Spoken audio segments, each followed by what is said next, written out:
Good, please. First item of business is the roll call. Madam Clerk. Ms. Feigl? Ms. Gordon? Here. Mr. Gray? Here. Ms. Henson? Here. Ms. James? Here. Mr. Lane? Here. Ms. Lawless? Here. Mr. Martin? Mr. McCord? Here. Mr. Myers? Here. Mr. Stinnett? Yes, ma'am. Mr. Beard? Present. Mr. Blues? Here. Ms. Crosby? Here. Mr. Ellinger? We have a quorum, so we'll proceed. It's my pleasure to welcome to the podium Mark Johnson, who is a senior minister at Central Baptist Church here in Lexington, for the invocation. Thank you, Mayor, and thank you, members of City Council. I am also the president of the Interfaith Alliance. I appreciate your commitment to the wide dimension of religious diversity in our community. In that spirit, let us now have a moment of silence, reverence, and prayer. In the honored silence of this moment, we retreat from the noise of living just long enough to focus ourselves upon a vision that is greater than our individual lives. We hope to listen to this voice at work in us and through us for guidance and direction. As it has carried the sacred wisdom of the past and the transcendent truth for all the ages, may it guide us even in this moment to listen and observe with reflection and discernment before we speak. When speaking, to use our words carefully to clarify and not confuse issues. And to recall there is no community without the great unity of working together for the common good. Help us to remember to work not just for ourselves or for those who are like us, but grant us courage to speak for the forgotten, to be an advocate to the weak and the needy, to represent all persons fairly and equally. Bless these civic servants.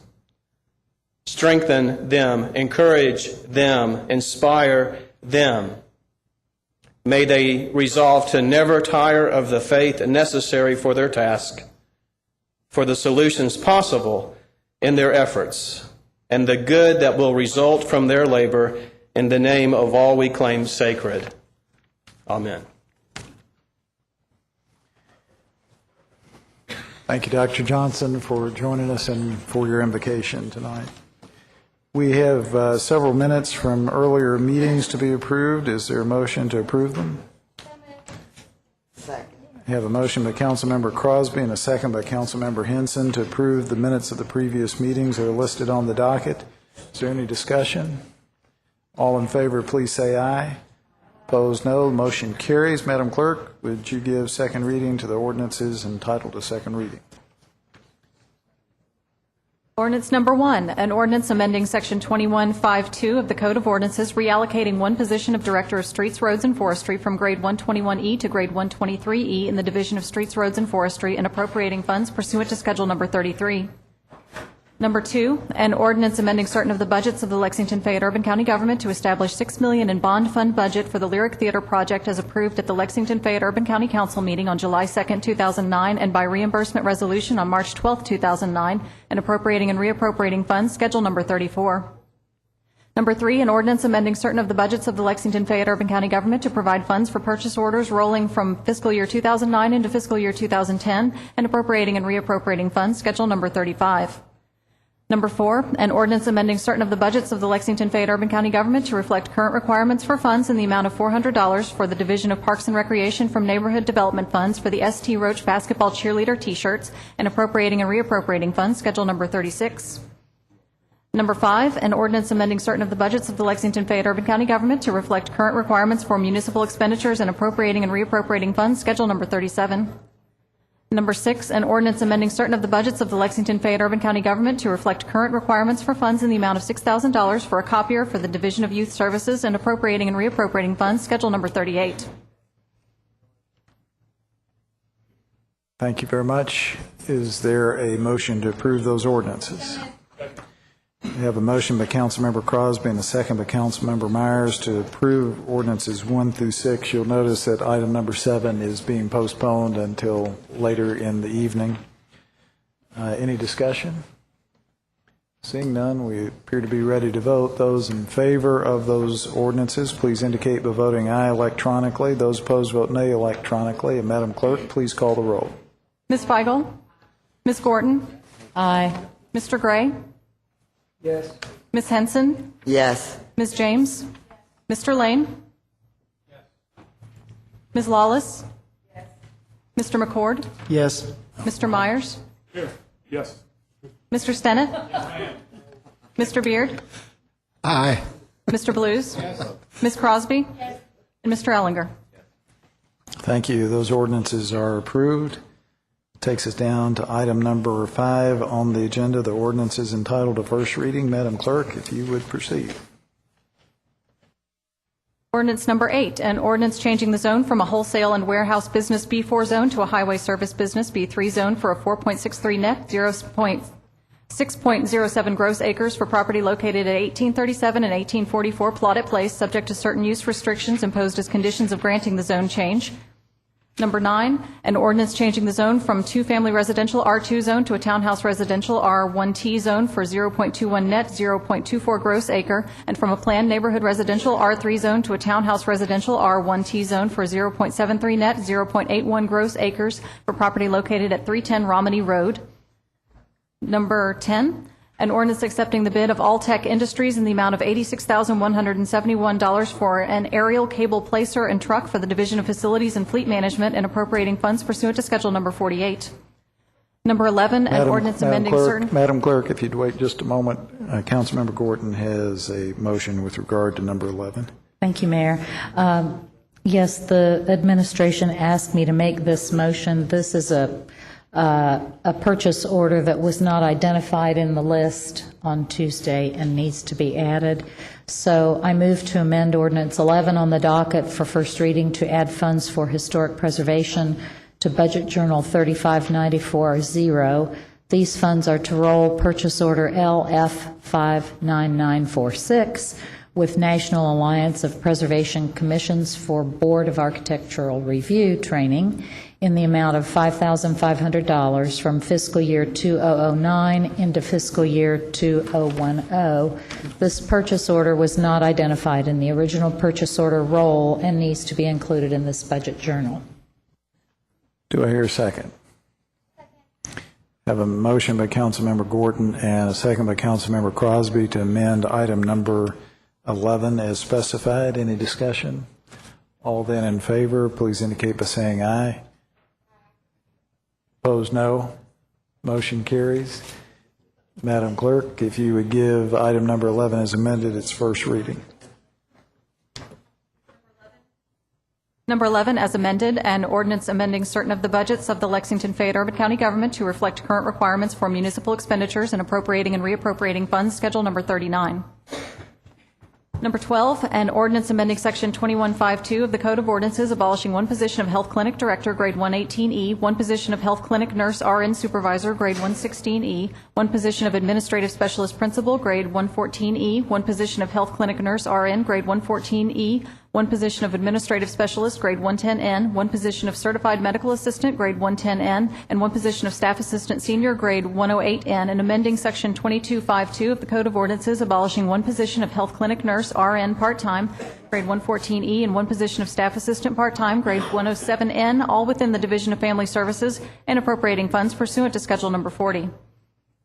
Number 13, an ordinance amending Section 2152 of the Code of Ordinances, creating one position of Municipal Engineer Senior, Grade 119E, and one position of Staff Assistant Senior, Grade 108N, and abolishing one position of Municipal Engineer, Grade 117E, and one position of Treatment Plant Operator, Grade 113N, and amending Section 2252 of the Code of Ordinances, abolishing one position of Municipal Engineer Senior part-time, Grade 119E, and creating one temporary position of Project Engineering Coordinator, Grade 119E, ending on June 25, 2013, all within the Division of Water Quality, and appropriating funds pursuant to Schedule Number 41. Number 14, An ordinance amending Section 2152 of the Code of Ordinances, creating one position of Administrative Officer, Grade 118E, one position of Operations Manager, Grade 116E, one position of Public Service Supervisor Senior, Grade 114E, one position of Enforcement Officer, Grade 110N, one position of Equipment Operator Senior, Grade 109N, and one position of Public Service Worker, Grade 106N in the Division of Waste Management, amending Section 2152 of the Code of Ordinances, creating one position of Security Officer, Grade 106N, and two positions of Security Officer Part-Time, Grade 106N, and amending Section 2252 of the Code of Ordinances, creating two positions of Security Officer Part-Time, Grade 106N, in the Division of Facilities and Fleet Management, effective retroactive to June 22, 2009. Number 15, an ordinance amending Section 2152 of the Code of Ordinances, creating one position of Deputy Director of Enterprise, Grade 120E, in the Division of Parks and Recreation. Number 16, an ordinance authorizing and directing the mayor on behalf of the Urban County government to accept a grant from the Kentucky Transportation Cabinet, which grant funds are in the amount of $446,400 federal funds under the Congestion Mitigation and Air Quality Improvement Program, are for construction of the Gainesway Trail, the acceptance of which obligates the Urban County government for the expenditure of $111,600 as a local match, appropriating funds pursuant to Schedule Number 42, and authorizing the mayor to transfer unencumbered funds within the grant budget. Number 17, an ordinance authorizing and directing the mayor on behalf of the Urban County government to accept a grant from the Kentucky Justice and Public Safety Cabinet, which grant funds are in the amount of $150,000 federal funds for the continuation of the Street Sales Drug Enforcement Project, the acceptance of which obligates the Urban County government for the expenditure of $50,000 as a local match, appropriating funds pursuant to Schedule Number 43, and authorizing the mayor to transfer unencumbered funds within the grant budget. Number 18, an ordinance authorizing and directing the mayor on behalf of the Urban County government to accept a grant from the Kentucky Justice and Public Safety Cabinet, which grant funds are in the amount of $40,583 Commonwealth of Kentucky funds from the Law Enforcement Service Fee Program, are for support of the cost of police overtime hours for a traffic alcohol patrol, the acceptance of which does not obligate the Urban County government for the expenditure of funds, appropriating funds pursuant to Schedule Number 44, and authorizing the mayor to transfer unencumbered funds within the grant budget. Number 19, an ordinance authorizing and directing the mayor on behalf of the Urban County government to execute supplemental agreement number 3 with the Kentucky Transportation Cabinet, accepting a grant in the amount of $360,000 federal funds for the Loudon Avenue Improvements Project, the acceptance of which obligates the Urban County government for the expenditure of $90,000 as a local match, appropriating funds pursuant to Schedule Number 45, and authorizing the mayor to transfer unencumbered funds within the grant budget. Number 20, an ordinance authorizing and directing the mayor on behalf of the Urban County government to accept a grant from the Lexington Fayette Urban County Health Department, which grant funds are in the amount of $414,712 federal funds, are for the Home Network Project at the Family Care Center, the acceptance of which obligates the Urban County government for the expenditure of $31,750 as a local match, appropriating funds pursuant to Schedule Number 46, and authorizing the mayor to transfer unencumbered funds within the grant budget. Number 21, an ordinance authorizing and directing the mayor on behalf of the Urban County government to accept a donation of $300 from Marcella Nazario for books and supplies for the Early Start program at the Family Care Center, and appropriating funds pursuant to Schedule Number 47. Number 22, an ordinance amending certain of the budgets of the Lexington Fayette Urban County government to reflect current requirements for funds in the amount of $380 in the Division of Streets, Roads, and Forestry from the Neighborhood Development Funds for connecting sidewalks in the Courtney Commons Neighborhood Association, and appropriating and reappropriating funds, Schedule Number 49. Number 23, an ordinance amending Section 1483.3 of the Code of Ordinances to revise the membership of the Stonewall Appeals Board to consist of the members of the Board of Architectural Review serving ex officio. Number 24, an ordinance amending ordinance number 20380 as amended by ordinance numbers 5981, 10386, 23793, 5294, and 1896 relating to the industrial building revenue bonds to remove the Lexington Economic Development Commission as a nominating organization and increase the number of at-large members from 3 to 4. Number 25, an ordinance amending Section 2522 of the Code of Ordinances, removing African Americans of Lexington Emerge as a nominating organization and replacing it with the John Rowe chapter of the National Bar Association, and directing the council clerk pursuant to KRS 65.0035B to submit a copy of this ordinance and proof of publication to the Department for Local Government within 21 days of its passage. Thank you. Councilmember Myers, do you have a motion? Yes, thank you, Mayor. I move to add an ordinance issuing bonds to Lexington Christian Academy. So moved. I think that I have a motion and a second. A motion by Councilmember Myers and a second by Councilmember Crosby. Councilmember Myers. I think the clerk has the title she's going to read. All right. Any discussion on the motion? Seeing none, those in favor of adding item number 26 regarding the Lexington Christian Academy bond issue to the docket, please indicate by saying aye. Opposed, no. Motion carries. Number 26, an ordinance authorizing the issuance of up to $12,800,000 of educational building revenue refunding and improvement bond, Series 2009, the Lexington Christian Academy Incorporated project of the Lexington Fayette Urban County Government, the proceeds of which shall be loaned to the Lexington Christian Academy Incorporated to finance and refinance the construction, renovation, installation, improvement, and equipping of improvements suitable for use in furtherance of the educational and recreational purposes of the Lexington Christian Academy Incorporated, providing for the pledge of revenues for the payment of such bonds, authorizing a bond purchase and loan agreement appropriate for the protection and disposition of such revenues, and to further secure such bonds, recognizing the bonds as qualified tax-exempt obligations under IRC Section 265B, 3G, 1 and 2, and authorizing other actions in connection with the issuance of such bonds. Thank you. Are there any other motions? Seeing none, we'll proceed to the next item on our agenda, resolutions entitled to first reading. Madam Clerk. Resolution number 1, a resolution accepting the bid of QuadMed Incorporated, establishing a price contract for transport ventilators for the Division of Emergency Management 911. Number 2, a resolution accepting the bid of D&W Environmental Incorporated, establishing a price contract for recycling dumpsters for schools for the Division of Waste Management. Number 3, a resolution accepting the bid of the Trophy Center, establishing a price contract for trophies, plaques, and silver for the Division of Parks and Recreation. Number 4, a resolution accepting the bids of Montgomery Tractor Sales Incorporated, Central Equipment Company, Reynolds Farm Equipment, doing business as Reynolds Golf and Turf, Price's Tractor Sales Incorporated, and Alamo Sales Corporation, establishing price contracts for tractor and mower parts for the Division of Facilities and Fleet Management. Number 5, a resolution accepting the bid of Klosterman Baking Company Incorporated, establishing a price contract for bakery products for the Division of Parks and Recreation. Number 6, a resolution accepting the bid of ADS LLC in the amount of $536,794 for the SSA Group 2-3 Sewer Shed Field Activities Flow Monitoring Services Contract 2 for the Division of Water Quality, and authorizing and directing the mayor on behalf of the Urban County Government to execute an agreement with ADS LLC related to the bid. Number 7, a resolution accepting the bids of BudsGunShop.com, doing business as Buds Police Supply, Galls, Grants Tactical, Gulf State Distributors, Kentucky Uniforms Incorporated, and U.S. Cavalry, establishing price contracts for police recruit equipment for the Division of Police. Number 8, a resolution accepting the bid of Lexington Food Service, establishing a price contract for concession products for the Division of Parks and Recreation. Number 9, a resolution... Madam Clerk, if you'll hold for just a moment, please. Councilmember Beard. Yes, thank you, Mayor.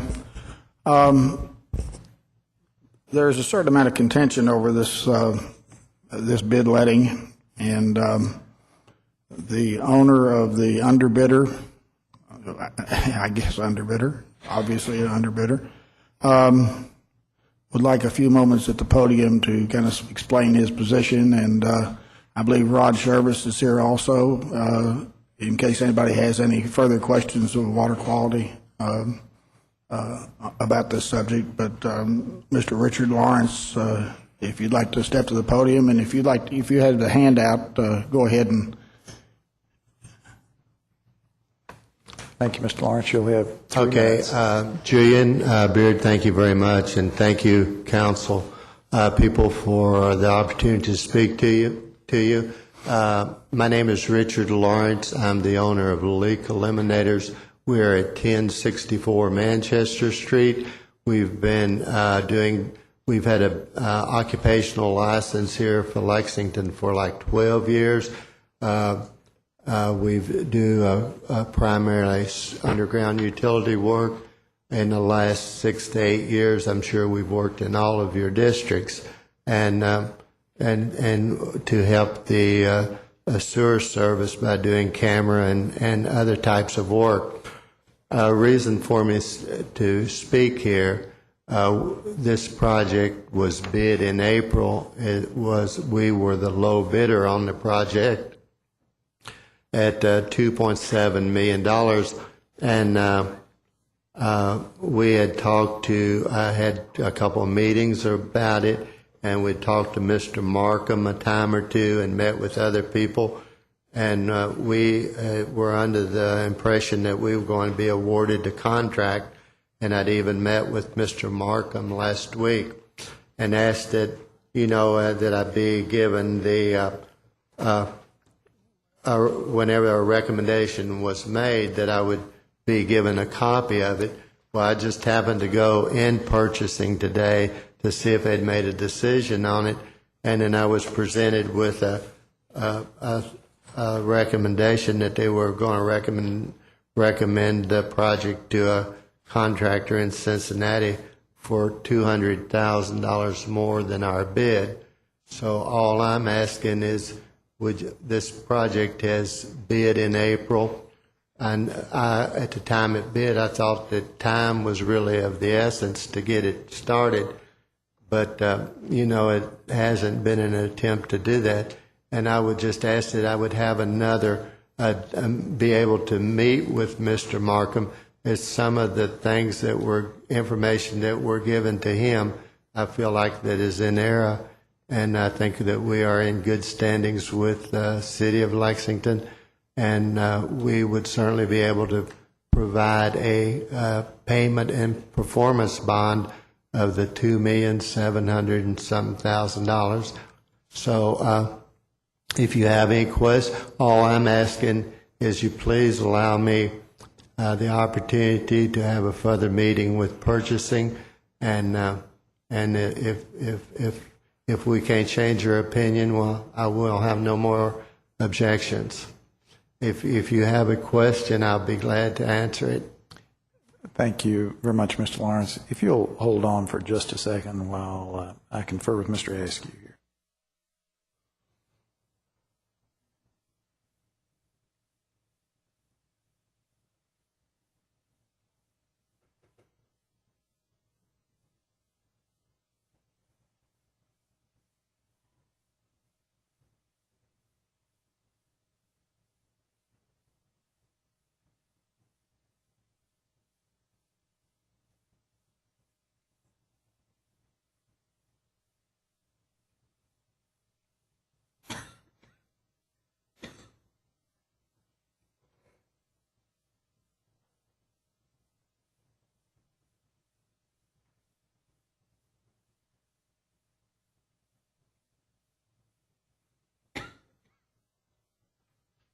Thank you, Mr. Lawrence.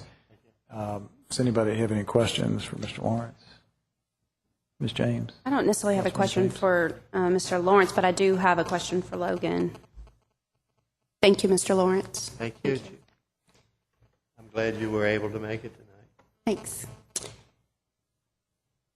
Logan, is one of the questions that came up, or in Mr. Lawrence's letter to council, talked about that the contractor to which the contract was awarded doesn't have an occupational license for Lexington. Is that a requirement for a company from out of state or out of the city to have an occupational license? I believe they would have to acquire a license before, if the contract were awarded. Yes. After we pass it, but not as it's not on a checklist of a prerequisite. I'm not familiar with the checklist, and I wasn't on the committee, but they would have to be I see Mr. O'Mara stepping they down. would have to be in compliance with all local rules and regulations before they commenced any work. Okay.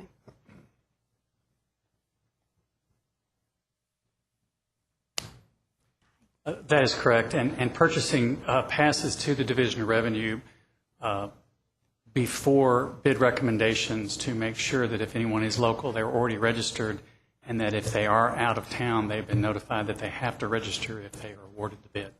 So we coordinate that review during the bid process. Okay, but it doesn't have to happen until after it passes council. That's correct. And then who checks on that to make sure it actually does occur? It's between the Division of Revenue and purchasing. Okay. Can you report back, or can someone in either of those two divisions report back to us if this does pass tonight and it stays with the company that was the non-low? Can you let us know when they do submit that occupational license information to you or the other division? Yes, I can do that. Thank you very much. Thanks, Mayor. Anything further? Councilmember Lawless. Is this something that is critical that it be done right away? Or is one of the issues I have is that we keep talking about economic development and growing our economy, keeping jobs, finding jobs, and this is a sizable bid. And once again, it's not only out of Fayette County, it's out of state. And while we're having people laid off. So, and I don't know how we get around that, but especially when it's a non-low bid. So could we get some more information? Well, first of all, it's not something scheduled to be voted on tonight anyway. Right, just the first reading. So it would be another couple of weeks unless somebody moved to suspend the rules, which I don't anticipate, before we'd vote on it. Mr. Shervis is here. If you'd like to hear from him now, he'll be glad to provide you with a little additional information about the rationale. Thank you. Rod Shervis, I'm the Collection and Conveyance Manager for the Division of Water Quality. And your question was about local employment and that.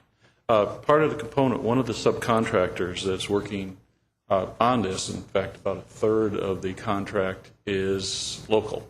Third of it are about $1.1 million is local. And that's the company that's doing the CCTV work. They're the ones that go in and TV and clean the pipes. And that's Pipe Eyes.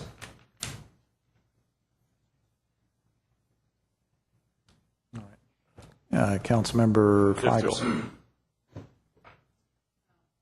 Thank you, Mayor. I have a question about the RFP, and can you answer that question?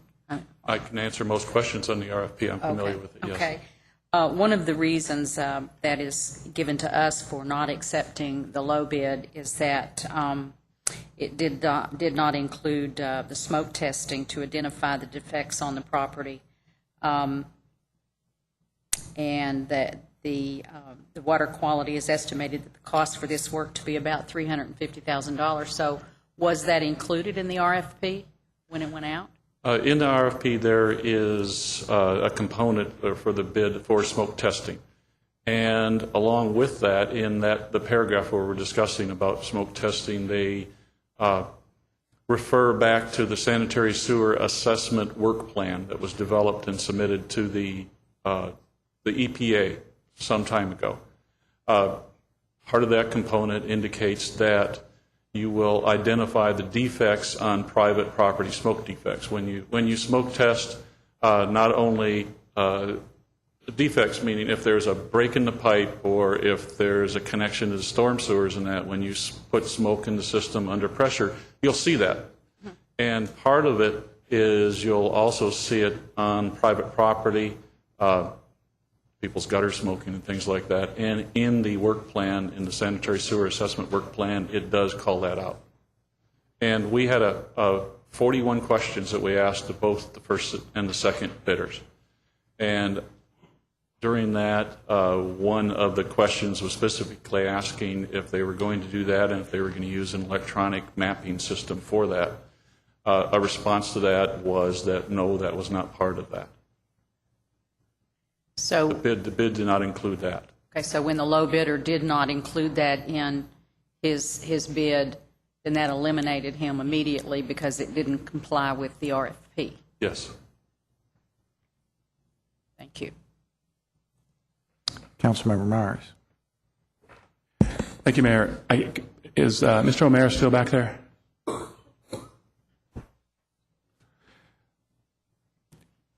My questions go more to the point of, I think it's 83% of our revenue that the city takes in comes from the big three, I think. Mr. Mayor, could you come up? Is it 83% or 83 cents on every dollar come from the big three, insurance tax, business license tax, and net profits, or occupational tax and net profits? Councilmember Meyer, you have me. I don't know if it's 83% or not. It's a big portion. Okay. Mayor Abramson in Louisville has found a way to require that people that receive bids to the best of my knowledge, in Louisville have to have an office or some type of location in Louisville. And I'm not sure all the particulars on that. What I would like to do is get more information on that, because if the vast majority of our income comes from employee payroll tax and occupational tax, net profit taxes, then if we continue to send work outside of Fayette County, then we're shooting ourselves in the foot. And I think that's kind of what another council member was alluding to earlier. So I guess, and I know we can't answer the question tonight. I know the mayor made a great point that we're not even going to vote on this tonight. So I guess what I would like to see is maybe get some information on what Louisville does and how they're able to legally require that people are doing business with in Louisville in order to get city contracts. I may not be completely accurate on that. So what I want to do is maybe put that issue into committee and get some information and do some research and see how we can't change our hiring process or our bidding process so that we ensure that work is done with local people when at all possible. So I realize it's not really a question for you. My question was on the percentage of our income that comes from those two taxes. So I guess if it's appropriate to make a motion right now to put into committee that topic, then I would like to do that. Or if I need to wait till Tuesday to do that.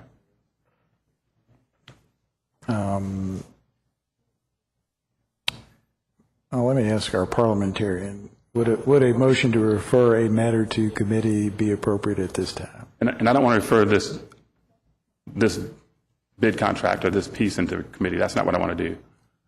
Then it wouldn't be appropriate right now, unless you wanted to take, because the motion on the table is the discussion is based on number 8. Okay.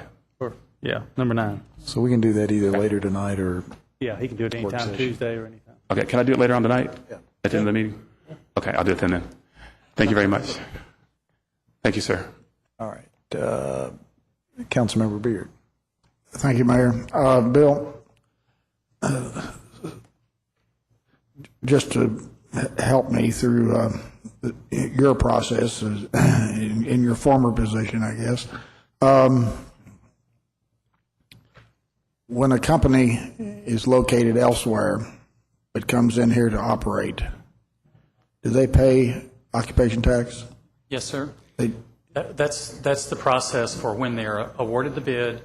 Then they are required to register as a business doing activity in Fayette County. At that point, they are required to withhold on all employees working in Fayette County, regardless of where they reside. And also then they're required to file a net profit tax at the end of the year. Okay. Does this hold true for consultants and other entities that, I know at one time, for instance, Lexmark had 800 or 900 consultants on staff out there, and I just wonder if they fell through our cracks or whether they were identified and we got a piece of that action also. Well, I think you're talking about 1099 work. Yeah. That is subject, and we, with our information sharing agreement with the IRS, we now have access to 1099s issued by employers in Fayette County, and then state statute also was changed that would allow the requirement of filing the 1099s with the annual return as part of the business return. Okay. Thank you very much. I just want to get that clear for everybody. And me. Councilmember Lane. Thank you, Mayor. I was going to ask the same question of Mr. O'Mara, so I yield to Mr. Crosby. Thank you. I have just a question, a couple questions. Did you say with the bid that the Cincinnati company had partnered with a local company? Yes, they have partnered with a local company. Okay. And as far as the bid is concerned, is there a timeline that they need to complete this work? This work, it was based on the consent decree, and we had 3 years and 6 months to be able to finish. We break it up into 3 different components. This is component 2 and 3. And we were looking at having all the information in by December next year. If we don't get the thing let in next month, we have the smoke testing component in that. We are going to lose the schedule, and it's going to be very difficult to make it up for next year. There are a lot of quantities of 500,000 feet of CCTV and of cleaning the sewers. 13,000 manholes are going to be inspected, and about 2 million feet of pipe that are going to be smoke tested. We're going to try to get most of the smoke testing done this season. It's already, we started this process last November, and we've broken the contract up, rebid it. It's been a very difficult process to try to get it on track. So I guess your answer is it's pretty imperative we get it started. And then lastly, when these companies come into bid, I just want to make sure I understand that if they don't, that you put something out for bid and it's got, say, A, B, C, D, E, F, and if, for example, one company did not meet A, B, then they're immediately thrown out, correct? So you have another company that has met all conditions, and that's who you awarded the bid, regardless if they were $200,000 more, because the other ones did not meet the entire criteria of the bid? Yes, in the bid process, yes. So, in fact, it could have possibly been a higher bid if all conditions had been met under the conditions? That's possible, yes. Okay, thank you. Councilmember Gorton. Thank you, Mayor. I have a couple quick questions, Rod. One for you. In that bid process, do you also look at historical information with the companies that have bid, whether Urban County government has had experience with them and what that has shown? Under this process, no. If it was the engineering component that we had of it, you would look at the qualifications. We didn't have the component of reviewing qualifications and experience like we do if it was an engineering type project. Okay. And then I had a quick question for Mr. O'Mara. In the discussions about the occupational license and the fee, now, any company that does the work here in Fayette County will pay, their workers will pay the occupational license fee, correct? It's the responsibility of the employer to withhold on the activities in Fayette County. Okay, so is that what you were relating back to the forms? The forms. The 1099 and some of those forms, or what? 1099 would be a consultant payment rather than a payroll where they actually have an employee-employer relationship. So if this bid is accepted, then this company would legally be required to pay the occupational license fee for the work done in Fayette County. That is correct. Do we give out-of-town companies or companies that partner with local companies some sort of information piece that says this is what will be required? Purchasing has, as part of their process, informing them of the requirements of being licensed and what our local occupational tax is. When they're awarded, we have a little 2-page fact sheet that's basically our registration form, and that's delivered to them for completion, and then that puts them registers them basically and puts them on our license fee database. And so you would know eventually if they didn't pay it? That's correct. Okay, thank you. Councilmember Wallace. Thank you, Mayor. The other issue is, and it's not just about this particular one, but I've brought this up before. They don't have to pay payroll tax on their workers that, say, work in the Cincinnati office, shuffling paper, et cetera. And then we need to look at where are they buying their materials. Are they buying their materials out of town and out of state? And I really think it's something we need to address in a broader way. But I have one more question. So they didn't answer one of 40 questions to your satisfaction, and so did they have an opportunity to come back and offer more information? How does that work? Or do you just, they're nixed and go? And this is kind of an educational thing for me.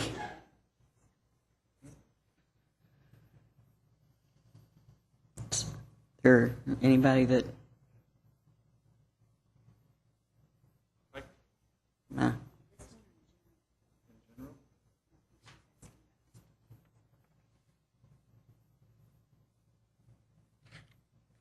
Mr. Lawrence? Yeah, it seems. Is that okay? Council, I really appreciate you've given me much more time than I expected. I would talk fast, but I can't. A couple things that I want to say is in regards, there's been some misinformation, and that's one of the problems.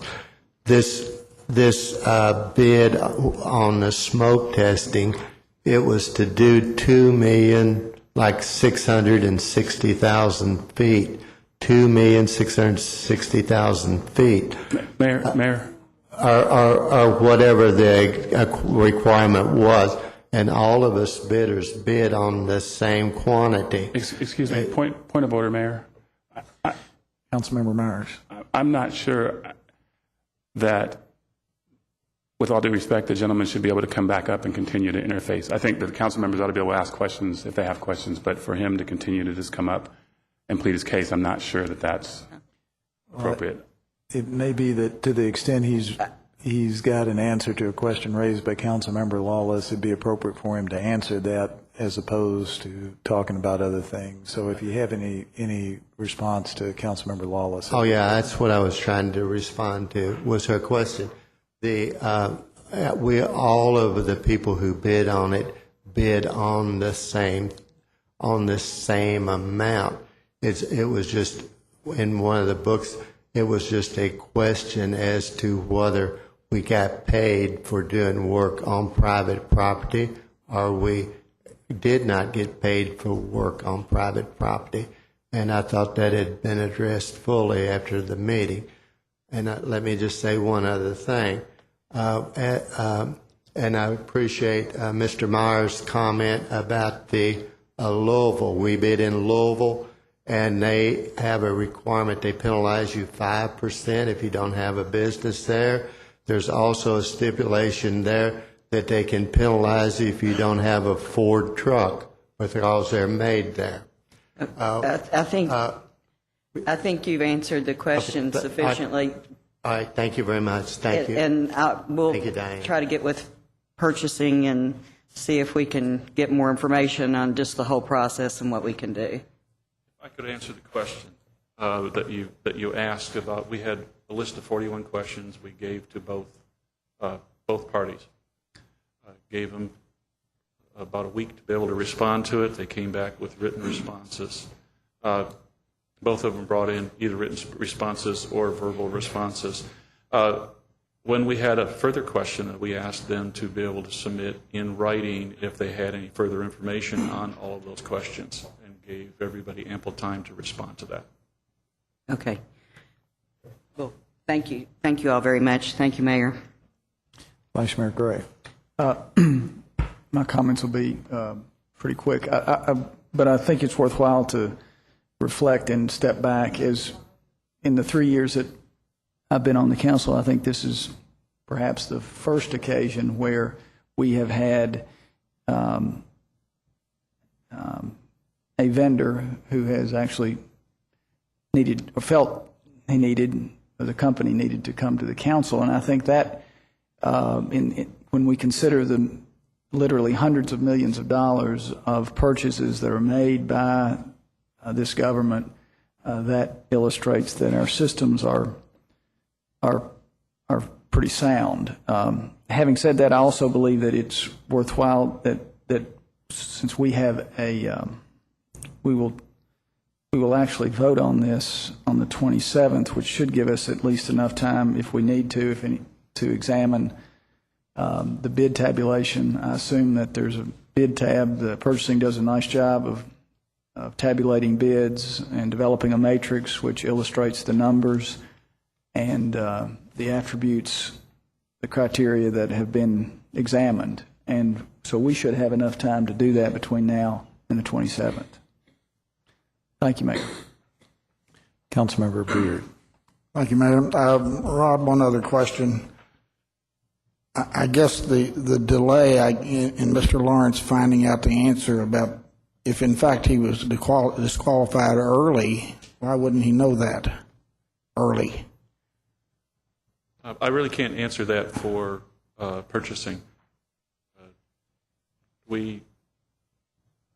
Purchasing was involved also in the process of asking questions and things like that, and I can't. That may be something else we might want to explore also. Thank you. Councilmember Myers. Thank you, Mayor. The question has been asked a couple of different times as to whether or not companies who are located outside of Fayette County have to pay the occupational tax when they register and then their employees actually do work physically in Fayette County. I want to clarify that my questions really don't relate specifically to this application here. And the fact that companies that pay that occupational tax that are outside of Fayette County is a good thing. But I think the real opportunity lost, the opportunity cost of continuing to give contracts to people that live outside of Fayette County is this, that people who live in Fayette County buy groceries in Fayette County. People who live in Fayette County buy gasoline in Fayette County. People who live in Fayette County buy cell phones in Fayette County. People who live in Fayette County spend their entertainment dollars in Fayette County. That's the opportunity lost or opportunity cost when we continue to send contracts to companies that are outside Fayette County. When their employees come here during the day and work, we get the occupational tax off of them working here that day. But when they go back home at night and they spend all the rest of the money that they spend to do their daily lives, that's done in another state or another county. What we want to do, I think, when we talk in terms of economic development, is grow our homegrown businesses. And if we continue to send the contracts outside, then those outside companies continue to add to their labor force and then just bust them in over here and do work and go back home. What we want to see happen is our employers here in Fayette County hire people and retain people and promote people and give more pay and more income to people so that they can buy cell phones here and gasoline here and groceries here and spend their entertainment dollars here. So when I talk about putting that issue in committee, I'm really talking about that overall issue, nothing that really relates to this topic today or this individual contractor today. Thank you. Councilmember Crosby. Yes, I just have a follow-up to Councilmember Wallace's question regarding when about the follow-up, and you said something, did they have the opportunity to respond when they didn't answer all the questions, or when, is that the case? You said that they did have the opportunity to respond? Yes. And they did not? They did respond, and in fact, on the one question that was of the smoke testing and what was added in the smoke testing, they had indicated that there was some question in their proposal on if that was included or not. And that was one of the main things that we took a look at for this decision. Okay, so when they had the opportunity to respond, you took another look at it, in essence, and then still determined that it was not adequately answered? Yes. Okay, and again, well, never mind, I'll stop there. Thank you. Councilmember Lane. Sorry, Mayor, I just felt compulsed to say something here. I think it's important that whenever possible we do hire people that live in Fayette County, but when we also need to encourage a free market economy and a fair bidding opportunity for every business, whether they are in this city or not, because our primary thing is to get a quality job at the best price for the taxpayer. And by even having companies that are outside of Fayette County come and bid, that makes it more competitive and gives us more options for bidding. And you might, I think the Vice Mayor would agree that if this policy was in effect in every county, he wouldn't have very much business because he doesn't bid much in Fayette County, he bids in other cities. I think it's short-sighted, and we have to keep that in mind, that we need a free market economy in Lexington. We want to encourage everybody to come in here and bid and to do business with us and to pay their occupational tax to us. Thank you. Let me elaborate, and I would encourage Commissioner O'Meara to set me straight if I mischaracterize the situation. Currently, unlike some other cities, we don't give a preference, a quantifiable preference to local businesses. However, we do have in our bid review requirements a provision that says about a half dozen different factors are to be considered by the bid reviewers. One of those includes the local presence of the company. So I think there was somebody that alluded to what goes on in Louisville where you get a 5% benefit or something like that. We do not do that, but at least in the list that people are supposed to give some consideration to, local presence is one of the issues. Now, that's subject to change. And I would just make mention of the fact that once you open the door to local businesses, then you're going to have several others, the Ford truck pickup drivers that I think somebody mentioned a moment ago may seek similar preferences, and you got to be prepared to deal with that. You may conclude this one is so important it ought to be the single preference, and if so, that's an appropriate policy decision for the council to make. But just wanted to give you that little bit of history for those of you who might not be aware of that. Councilmember Blues.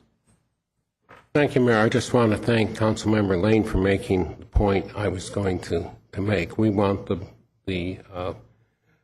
best job done for the money we spend on these extremely important projects, and that these jobs should be open to all competitive bidders. Thank you, Mayor.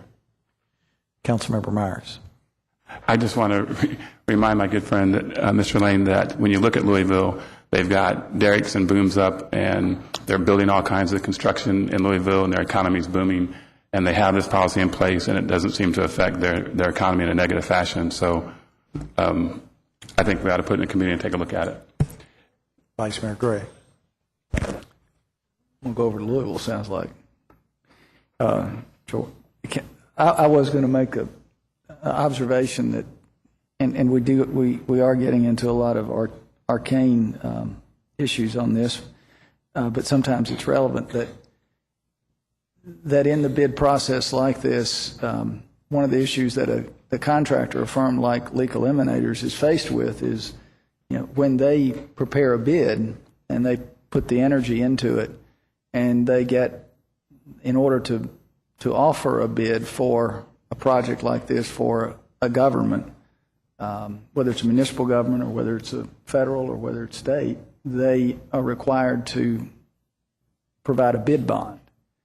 And it's not a casual undertaking to secure a bid bond.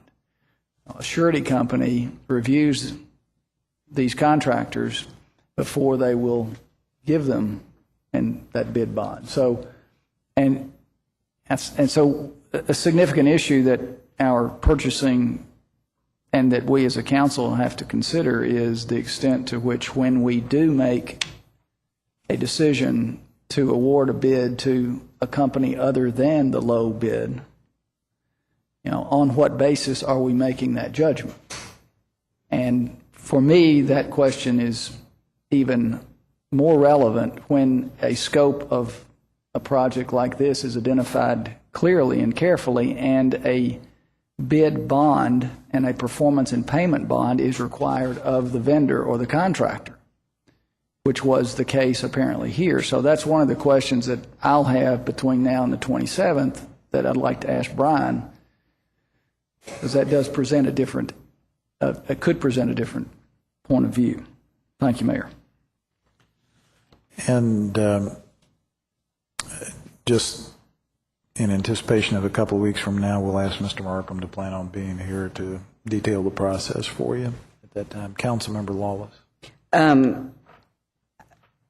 I agree with what Vice Mayor Gray said and Councilmember Myers. And I just think referring it to committee and looking at what we do going forward in the bid process. And I also want to compliment the purchasing department. I've worked with them a couple of times. I know they work really hard, but we have to put the policies in place to give them the tools to do what they need to do. That's all. Thank you. Councilmember Lane. Thank you, Mayor. I just wanted to also set the record straight that Central Kentucky has the best educated workforce in the state. We have higher educational levels than Louisville. We have a higher per capita income. We've had a more positive growth rate over the last 2 decades than Louisville. Our unemployment rate is the lowest in Kentucky, and the Louisville MSA employment rate is over 10%. So I don't think their policies on hiring people have anything to do with anything. I think we just have a great community here. I think we're ready to move ahead here. I'll hold my comments when we put it in committee. Thank you. All right. Madam Clerk.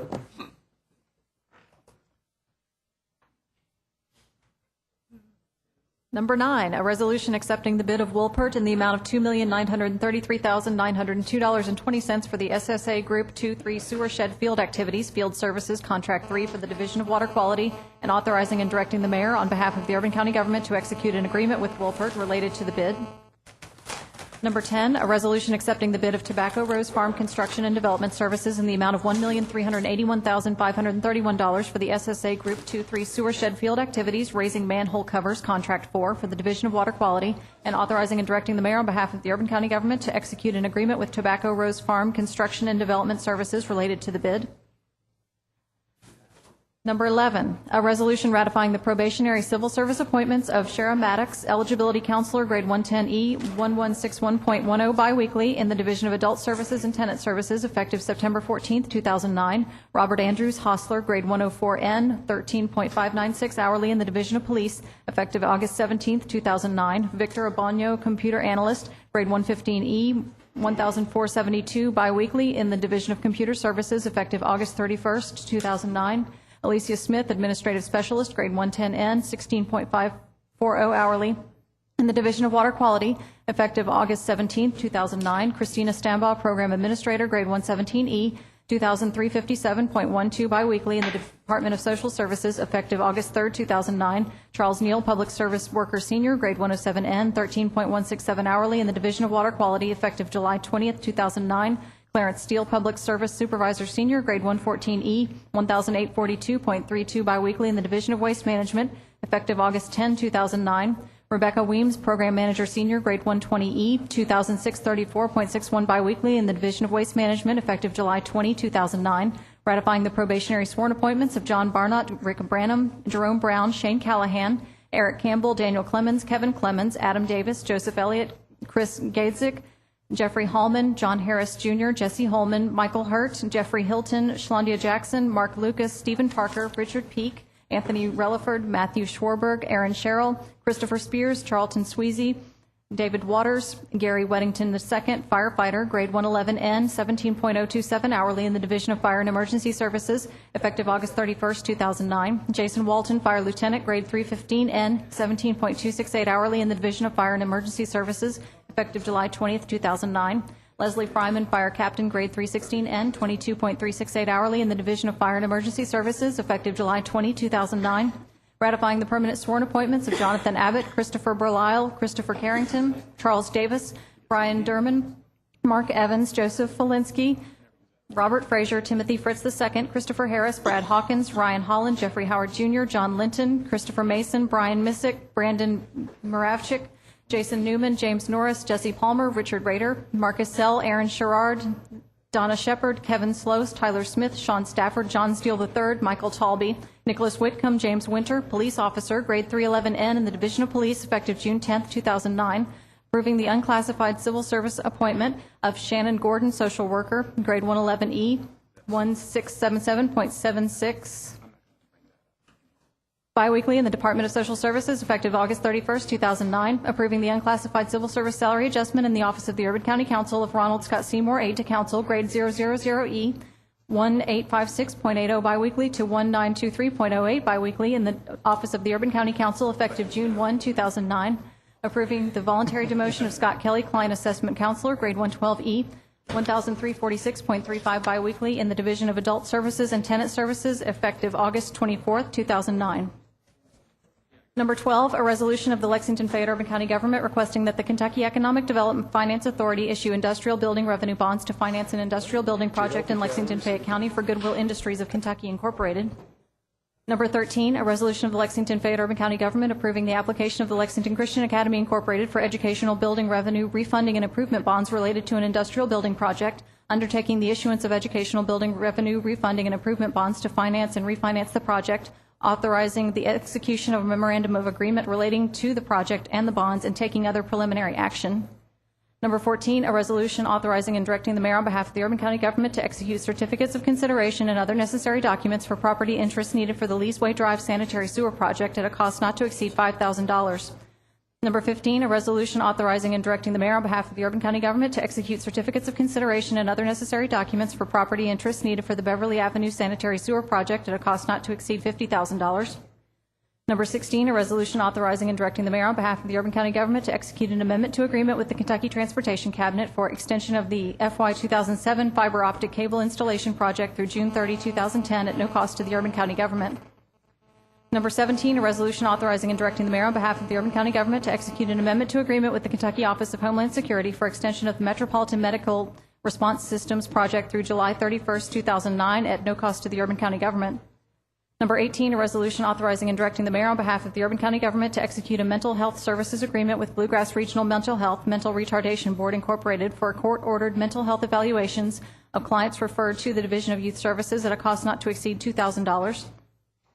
Number 19, a resolution authorizing and directing the mayor on behalf of the Urban County government to execute and submit a grant application to the Knight Foundation and to provide any additional information requested in connection with this grant application, which grant funds are in the amount of $4,000 and are for continuation of the Another Chance program for the Division of Youth Services. Number 20, a resolution authorizing and directing the mayor on behalf of the Urban County government to execute 2 partial releases of easements, releasing portions of sanitary sewer easements on property located at Sand Lake and Estates Properties, Section 2, Lot 2, and at Lot 1, 105 Sand Lake Drive. Number 21, a resolution authorizing and directing the mayor on behalf of the Urban County government to execute an assignment of collateral with Providence Business Center, LLC, and Fifth Third Bank at no cost to the Urban County government. Number 22, a resolution authorizing and directing the mayor on behalf of the Urban County government to execute a facility usage agreement with Consolidated Baptist Church for use of the Andrews Center at a cost not to exceed $728.90. Number 23, a resolution authorizing and directing the mayor on behalf of the Urban County government to execute a memorandum of understanding with the Kentucky Department of Military Affairs for utilization of the Department of Military Affairs radio communications system at no cost to the Urban County government. Number 24, a resolution authorizing and directing the mayor on behalf of the Urban County government to execute an agreement with the Internal Revenue Service for reimbursement of certain police expenses at no cost to the Urban County government. Number 25, a resolution authorizing and directing the mayor on behalf of the Urban County government to execute change order number 2 to the contract with G&G Paving and Construction Incorporated for the Valley Park Parking Renovation Project, increasing the contract price by the sum of $9,376.50 from $40,700 to $50,076.50. Number 26, a resolution authorizing and directing the mayor on behalf of the Urban County government to execute a power of attorney appointing Kimber Cole, the Commissioner of General Services, as attorney in fact to act for the Urban County government in connection with the U.S. Department of Agriculture, Farm Service Agency, and Community Credit Corporation's programs with regard to all Urban County-owned real property subject to the programs. Number 27, a resolution authorizing and directing the mayor on behalf of the Urban County government to execute agreements with NAMI Lexington Incorporated, $875, Alpha Beta Lambda Chapter of Alpha Phi Alpha, $850, Meadow Loudon Neighborhood Association, $250, and Beaumont Presbyterian Church of Lexington, Kentucky Incorporated, $250 for the office of the Urban County Council at a cost not to exceed the sum stated. Number 28, a resolution amending Section 1 of Resolution Number 500-2009, which ratified probationary civil service appointments, correcting the salary of Dan Detman, Environmental Compliance Coordinator, grade 119E, from $2,289.28 biweekly to $2,389.28 biweekly in the Division of Environmental Policy effective July 6, 2009. Number 29, a resolution amending Section 2 of Resolution Number 517-2009, which ratified probationary civil service appointments, correcting the salary of Angela Mullins, probation officer, grade 110N, from $16.062 hourly to $15.062 hourly in the Division of Community Corrections effective July 20, 2009. Number 30, a resolution making a declaration of official intent with respect to reimbursement from subsequent borrowings of temporary advances made for capital expenditures for implementation of the time and labor payroll conversion of Project Synergy in the approximate amount of $600,000. Number 31, a resolution authorizing and directing the mayor on behalf of the Urban County government to execute a professional services agreement with Berkeley Appraisal Company for appraisal services for Citation Boulevard Phase 2 at a cost not to exceed $50,550. Number 32, a resolution authorizing and directing the mayor on behalf of the Urban County government to execute an amendment to the agreement with Kentucky Utilities Company for relocation of utilities for the Liberty Todd's Road reconstruction increasing the contract price by the sum of $48,318.45 from $96,782 to $145,100.45. Number 33, a resolution authorizing and directing the mayor on behalf of the Urban County government to execute change order number 2 to the contract with Central Rock Mineral Company, LLC, ATS Construction for Loudon Avenue Improvements Project, increasing the contract price by the sum of $356,025.23 from $4,604,017.13 to $4,960,042.36.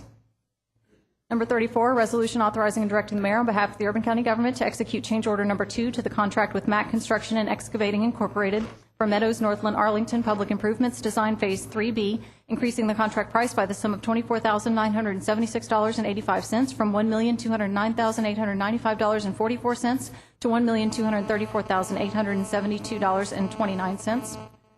Number 35, a resolution authorizing and directing the mayor on behalf of the Urban County government to accept a donation of 11 complete used federal signal outdoor warning sirens from the Madison County Emergency Management Agency. Thank you very much, Madam Clerk.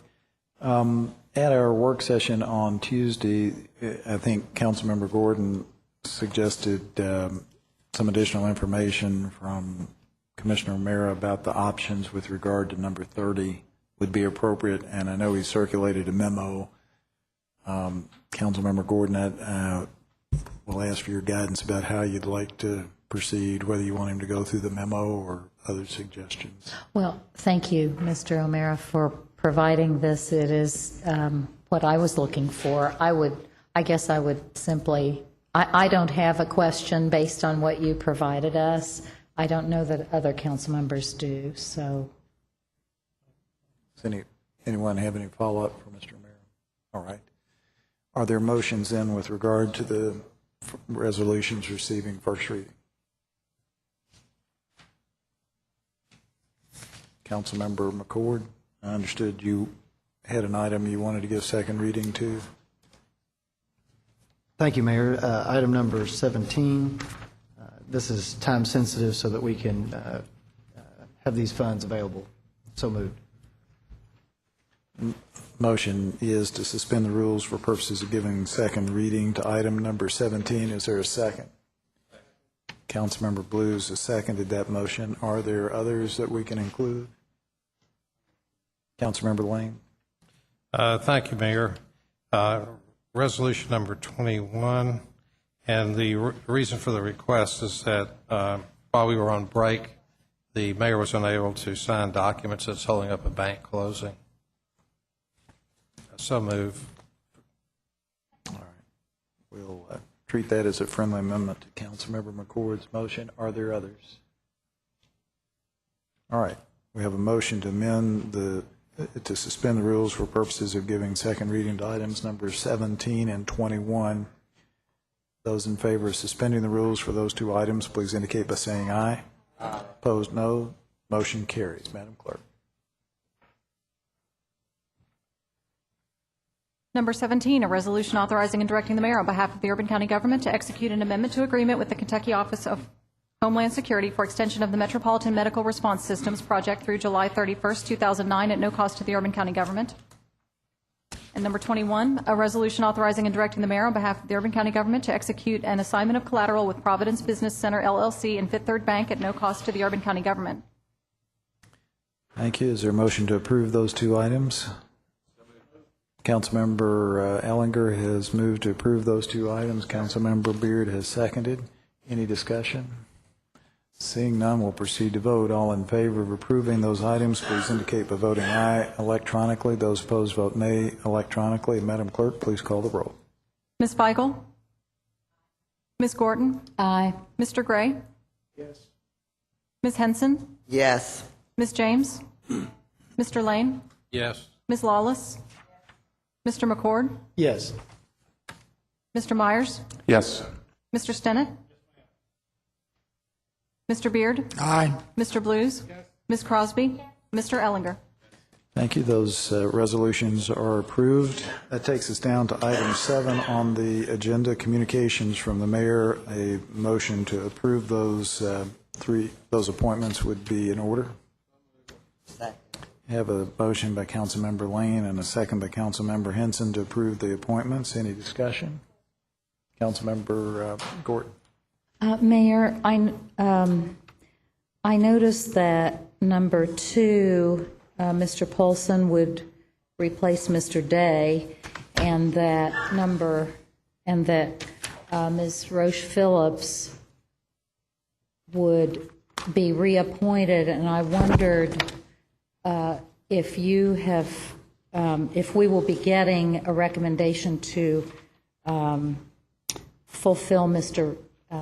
Vaughn's position. Yes, I expect that will be probably at the next or the either next week or the week after at the work session for consideration on the 27th. Okay, so that, I'm hoping the Planning Commission knows that, so they won't go into their 60-day rule. You think that will work out? I think the 60 days expires the end of this month, and I hope we'll be squared away. Thank you. All right, those in favor of approving those. Mayor. Oh, I'm sorry, Councilmember James.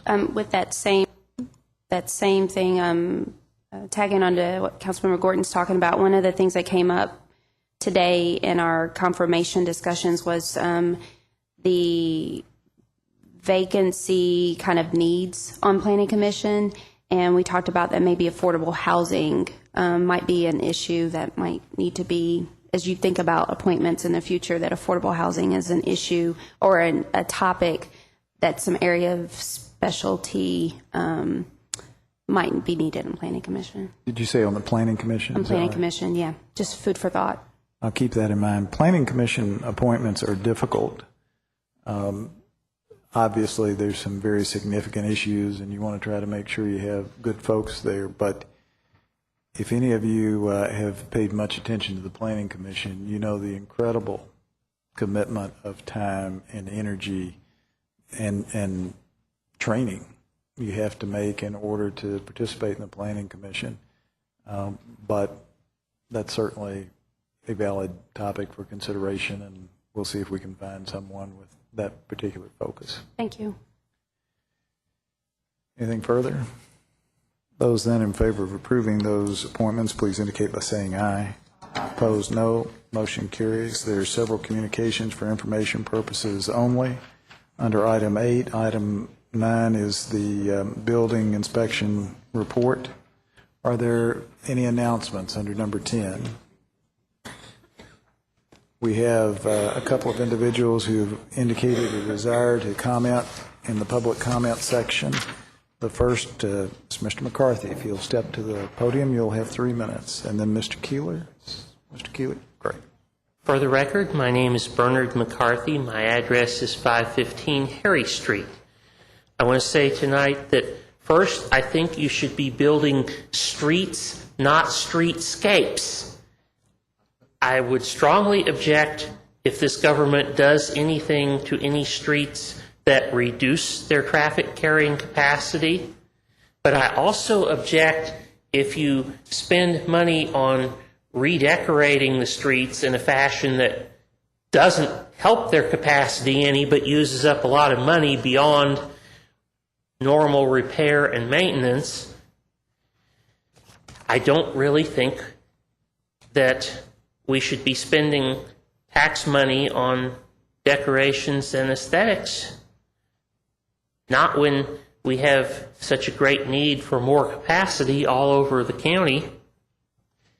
And finally, where there's been much bickering reported in the press lately over whether or not certain utilities should be overhead or underground, and it's been presented as an argument of aesthetics versus cost, would somebody please check the facts on are underground wires any more reliable than overhead? I'm very familiar with all the things that knock out the overhead wires: ice, trees falling due to ice or wind, vehicles crashing into poles, etc. I'm a little less sure of what sort of things knock out underground wires, or whether those occur more frequently or less frequently than the things that knock out the overhead wires. And that's something that ought to be considered, is what's going to keep the electricity on during the next ice storm or the next windstorm. Not just what looks nicest or what costs least, but need to consider reliability and safety. Thank you very much, Mr. McCarthy. Then, is it Mr. Keeler?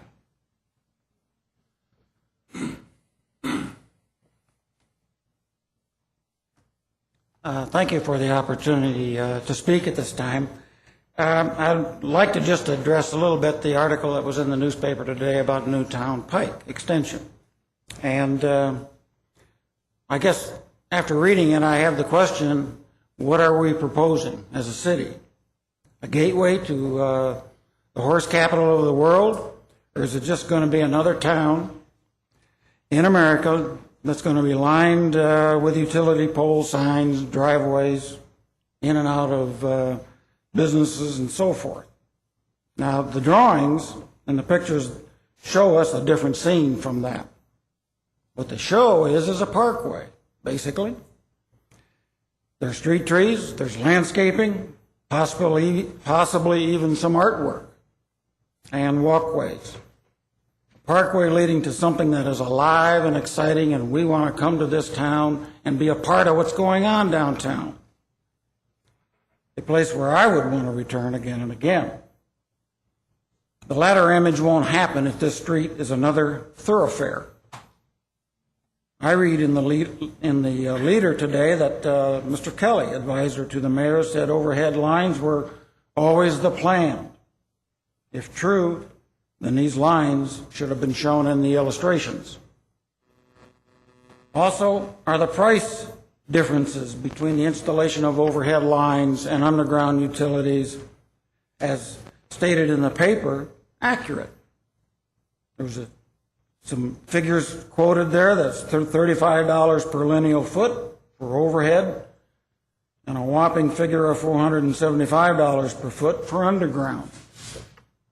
The streetscape will be cleared, land free of most of the problems that would raise such exorbitant prices for underground utilities. At least I would think so. You, the council, need to stand up and be forthright about what is being proposed. What is needed, in my view, is a parkway.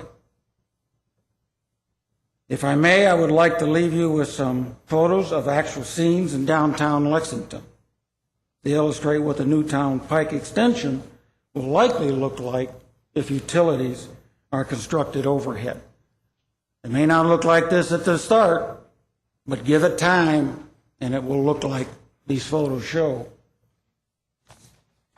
I think you will agree it will not be an acceptable gateway for our city. Thank you. Thank you, Mr. Keeler. Does anyone else wish to address the council? Chief Hendricks has some disciplinary matters to bring to our attention.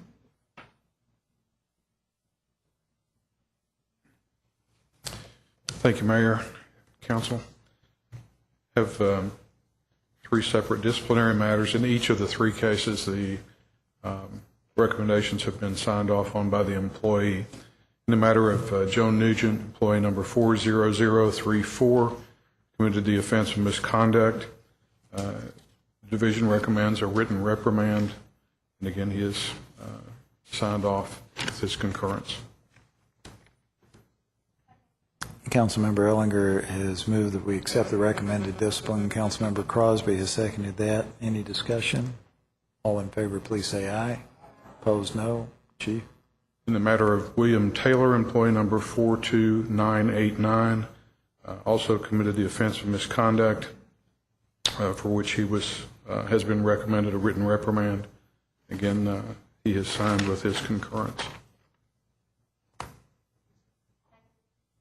I have a motion from Councilmember Ellinger to accept, and Councilmember Crosby has seconded that motion. Chief, did you say what the misconduct was? No, sir, I did not. I'd be happy to. For Mr. Taylor? Both. For both, with Mr. Nugent, was disrespectful to a citizen and had a public conflict with another professional. Mr. Taylor made or implied a verbal threat. And I might add, he also had mandatory EAP, employee assistance. And was the threat against an employee or a citizen? Employee. Fellow employee. Yes, sir. All right. I have a motion to accept the recommended discipline. Any discussion? All in favor say aye. Opposed, no. Motion carries. And in the matter of George J. Lusby, employee number 30508, has committed the offense of gambling while on duty, and he too was recommended a written reprimand and has signed his concurrence.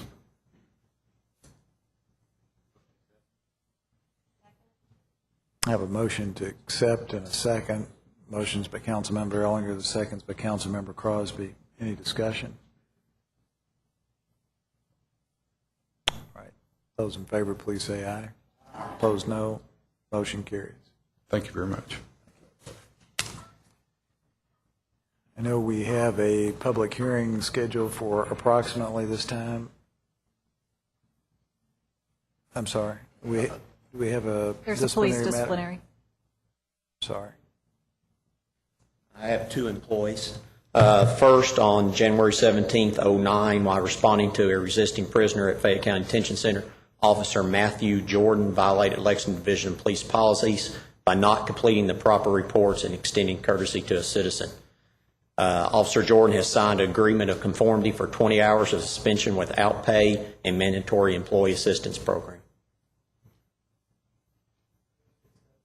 I have a motion by Councilmember McCord and a second by Councilmember Blues to accept the recommended discipline. Any discussion? All in favor, please say aye. Opposed, no. Motion carries. Second matter, on April 4th, 2009, while responding to a dispatch call, Officer Christopher Martin violated Lexington Division of Police policy by taking inappropriate actions while dealing with the call. Officer Martin has signed an agreement of conformity for 20 hours of suspension without pay and mandatory employee assistance program. Motion to accept. I have a motion by Councilmember McCord to accept the proposed discipline. Councilmember Beard has seconded that motion. Any discussion? All in favor, please say aye. Opposed, no. Motion carries. Thank you. Is there anything further to come before the council at this time other than the zone change? All right. We don't need to adjourn, correct? We'll recess for, say, until 8:30 and reconvene at that time.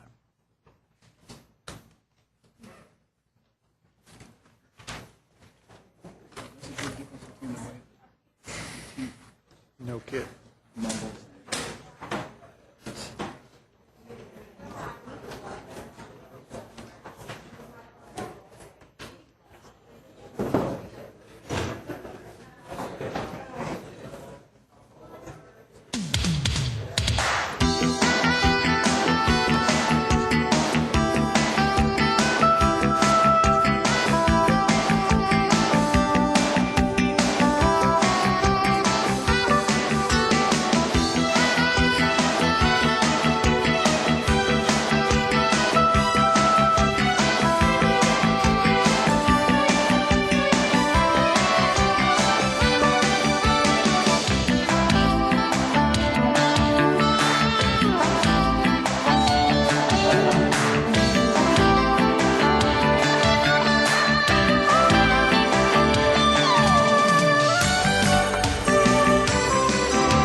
hearing for a requested rezoning.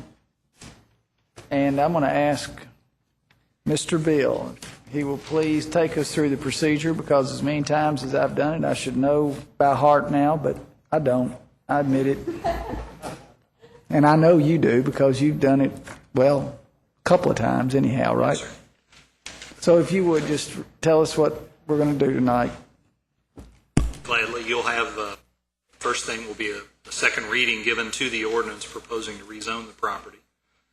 Then your public hearing will commence, where you'll hear from myself representing the planning staff. You'll be presented with the staff report on the zone change, the Planning Commission's recommendation from their public hearing. At the conclusion of that presentation, you'll hear from the applicant and their representatives who are requesting this rezoning. Following that, there will be an opportunity for any citizens present to speak to the request. Following that, there will be a period of rebuttal for rebuttal testimony from anything that's been said previously. Following that, usually the council has a period of time where they ask questions of all the presenters in the evening.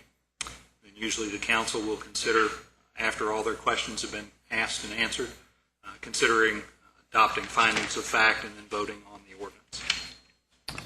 All right. Thank you, Bill. First thing I need to do is swear in anybody who is testifying today. So if you all will stand and hold up your right hand. Do you swear to tell the truth and nothing but the truth? Thank you.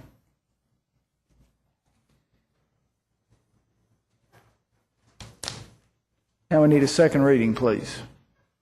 Yeah, just keep telling An me. ordinance changing the zone from a single-family residential R1D zone to a neighborhood business B1 zone for 1.36 net, 1.83 gross acres for property located at 2981 Cadentown Road and 3097, a portion of Old Todd's Road, subject to certain use restrictions imposed as conditions of granting the zone change. Todd's Road Development, LLC.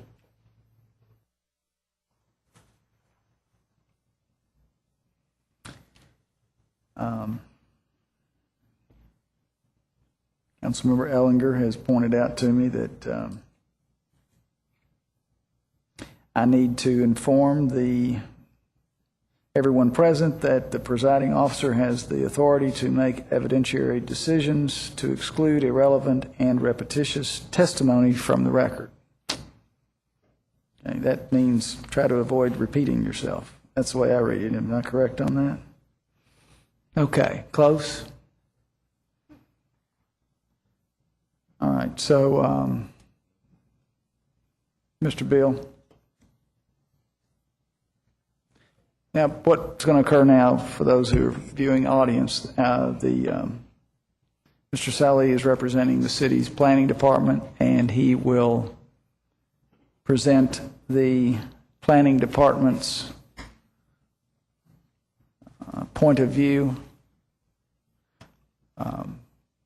findings of the planning department,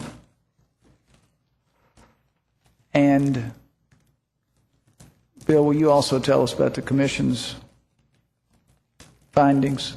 Yes, sir. All right. Thank you.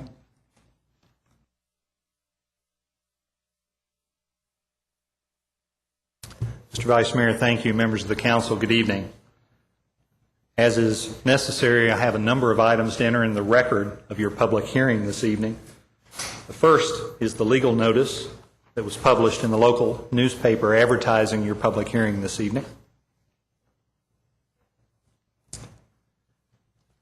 The next item is an affidavit signed by myself regarding the mailed notices that were sent to all the property owners within 400 feet of the site that you'll be reviewing this evening, and also the 2 neighborhood association letters that were sent to the nearest registered neighborhood associations.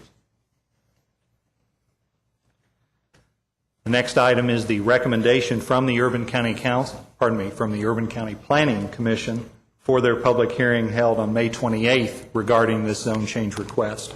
This was distributed to you during the break and to members of the audience as well. I'd like to enter into the record a copy of the 2007 Comprehensive Plan that's been adopted by the Planning Commission.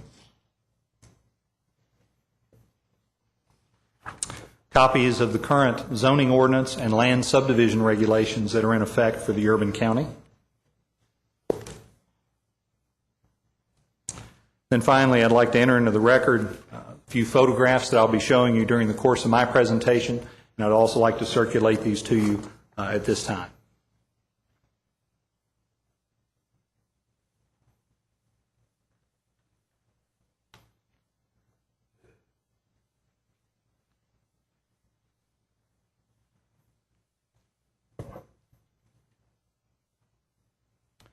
The rezoning before you tonight proposes an amendment to Sheet 43 of the Urban Service Area Zoning Atlas.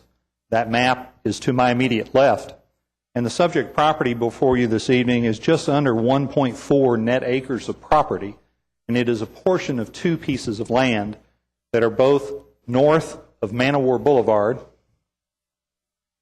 and east of Liberty Road. These properties, one has an address of Old Todd's Road, which is here, has an intersection with Liberty Road at this location. The other address is on Cadentown Lane, here, and this used to be a portion of Liberty Road. It has been, in essence, replaced by new construction of a much wider and improved Liberty Road. The zone change request that you're reviewing this evening is an application to rezone portions of two parcels from R1D, that is a single-family residential zone, to a neighborhood business, B1 zone.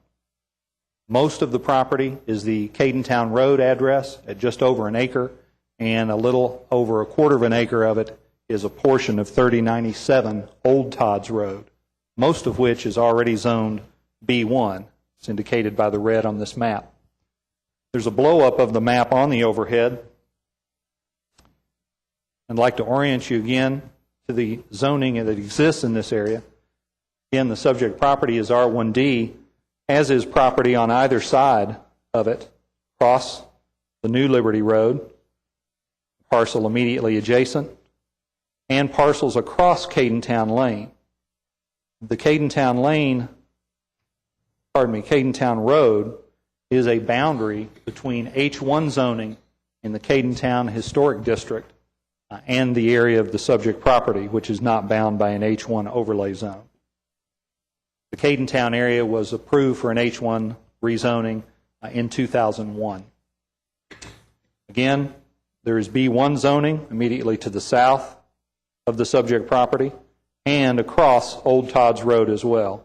There is one parcel that's B3 that has been there for a number of years as well.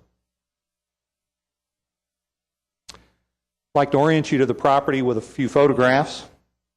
This is looking from the west to the east. This is a 2-year-old aerial photo, so it does not show the new roadway construction.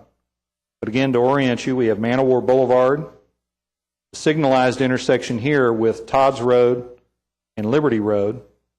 Liberty Road has since been constructed in this area. We have Cadentown Road here and Old Todd's Road here. There's an existing CVS pharmacy at that corner, and the subject property is immediately adjacent to that and also includes a drive aisle that encompasses the rear of that business. That is a asphalt paved area that was approved by the Board of Adjustment a few years ago because that address is split zone between B1 and R1D.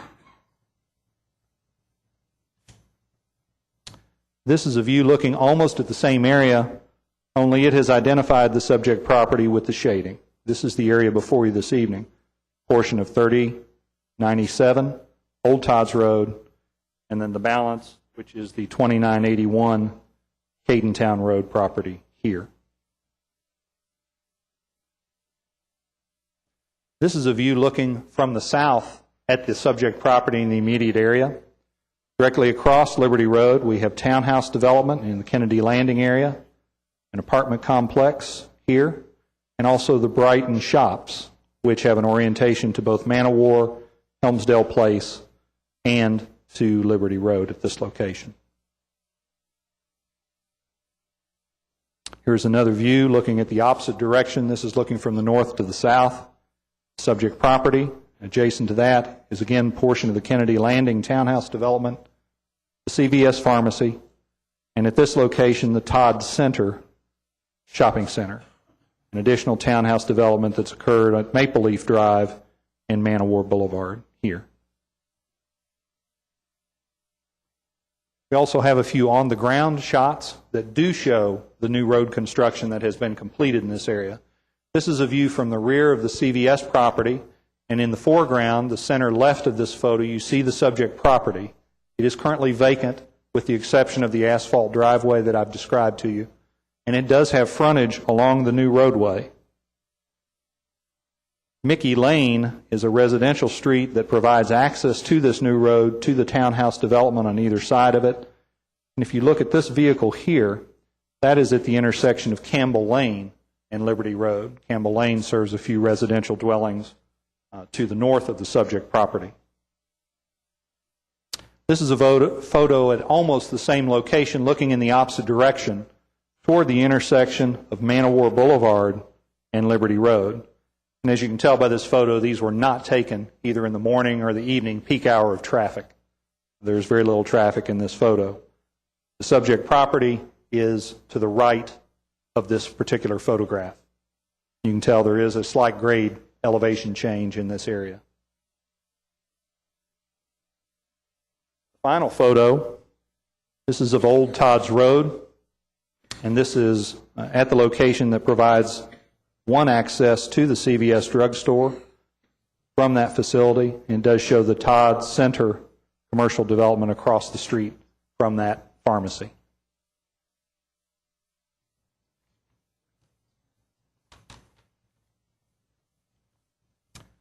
As is always the case, we look to the comprehensive plan for its land use recommendation when evaluating zone changes. This is a blow-up of the comprehensive plan for this particular area, and this particular slide was reviewed by the Planning Commission at their public hearing. The area proposed for rezoning is inside the light blue line, and again, orient with the street system, we have the new roadway, Liberty Road, Old Todd's Road, and Cadentown Road, forming the triangle, if you will, in this area. This particular portion, the drive aisle that's on the current CVS property, is recommended by the plan for retail trade and personal services land use. The property at 2981 Cadentown Road is recommended for medium density residential use. That's defined by the plan as residential development of 5 to 10 units per net acre. We have a larger version of the comprehensive plan on the board as well. The planning staff in our report to the Planning Commission at their public hearing acknowledged that the subject property is at the edge of a commercial area, and we acknowledge that there has been a recent improvement to the roadway system in this area with the construction of a much wider Liberty Road. However, we did not agree with the applicant that the expansion of business zoning proposed is appropriate at this location. In our report to the Planning Commission, the planning staff recommended disapproval of this application in its entirety for 4 reasons. The first was that for a majority of the subject property, the existing single-family residential zoning could be developed in keeping with the residential recommendation of the plan. The remainder of the subject property has already been developed with Board of Adjustment approval, thus there is no need to rezone that property. Secondly, rezoning at this location might significantly impact the established Cadentown Historic District. Thirdly, no justification was found by the staff for expansion of business zoning on the subject property. And then finally, the staff provided a finding that there have been no unanticipated changes of a physical, social, or economic nature in this area since the comprehensive plan was adopted in 2007. The Planning Commission, or I should say a majority of the Planning Commission members, did not agree with the staff's 4th finding. And if you will look at the first page of the recommendation from the Planning Commission, you will see that at the conclusion of their public hearing on May 28th, where they heard not only from the staff but also from the applicant and from one objector, the Commission voted 6-3 to forward a split recommendation on this rezoning to the Council.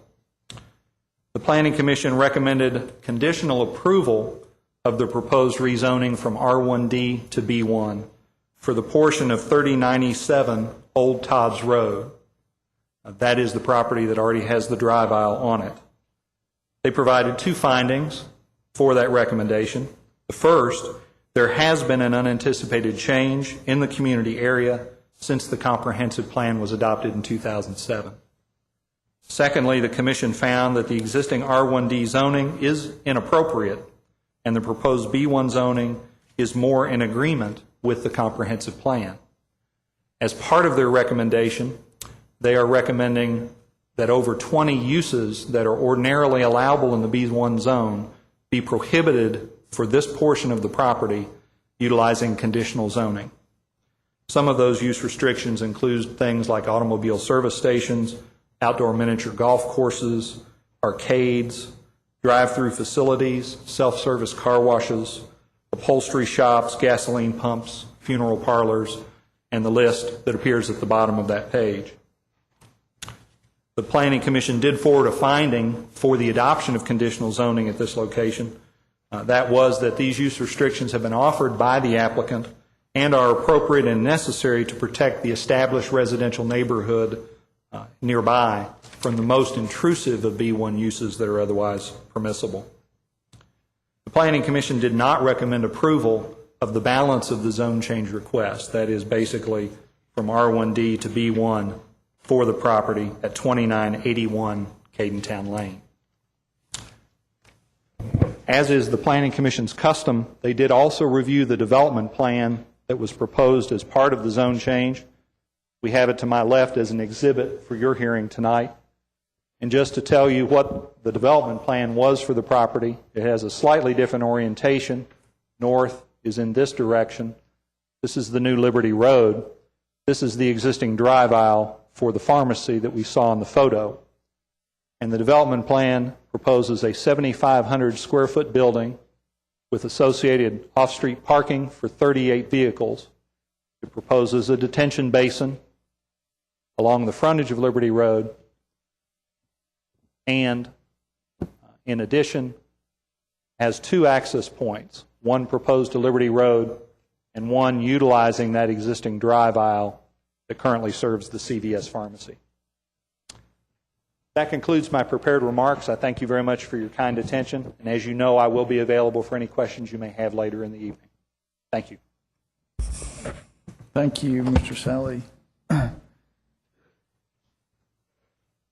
Next, we'll hear from the petitioner, Ms. Wiseman. Thank you. Rena, can you give us an idea of how long you think? 10 minutes? With or without repeating. We know how concise and succinct you are in your presentation. I think we will try to deliver this to you in 45 minutes, okay? Maybe shorter. Or maybe shorter? Maybe shorter. You want to err on the high side, right? Okay. Is this counting now? Ordinarily, we try to hit 15 to 20. Yeah. Okay. Well, it might. We have several We things know to that go through, but we're not trying to truncate it. I'm just saying, if we can get there earlier, the better. All right. Understand. Thank you.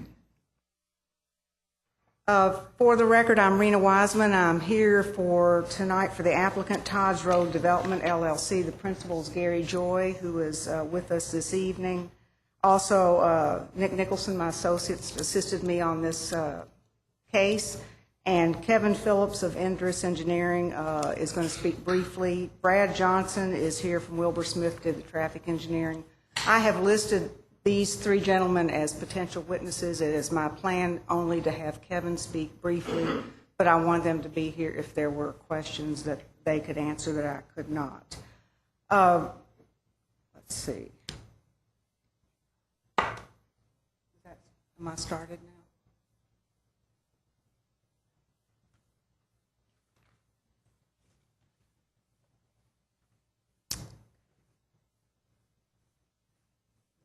Again, this is our application to ask that both of these parcels be rezoned to the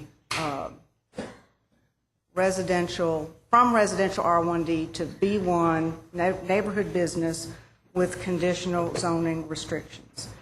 Brenda, excuse me for just a second. Just so, I think the complexity of this might be worthwhile to repeat, at least for me. What we are dealing with right now is the commission. Let's just confirm this so we know so we understand where you're going and we understand what the commission's recommendation was. I mean, you can explain it to us one more time, or Bill? You can? Okay, great, thanks. Again, to reiterate, the Planning Commission considered this at a public hearing. There are two parcels that you can see they look more of a mustard and a blue that were the Planning Commission considered both of these parcels. The recommendation with respect to the blue parcel, which is now the driveway and part where the drive-through window is for CVS, they recommended that be rezoned B1 with conditional zoning restrictions for the findings the staff just outlined on that final report. The Planning Commission, however, recommended disapproval of the larger parcel, 2981 Cadentown Road, without giving any reasons. There are no findings of fact to justify why they recommended disapproval, which is very unusual because, as you know, in order to act on a zone change, you have to give findings of fact.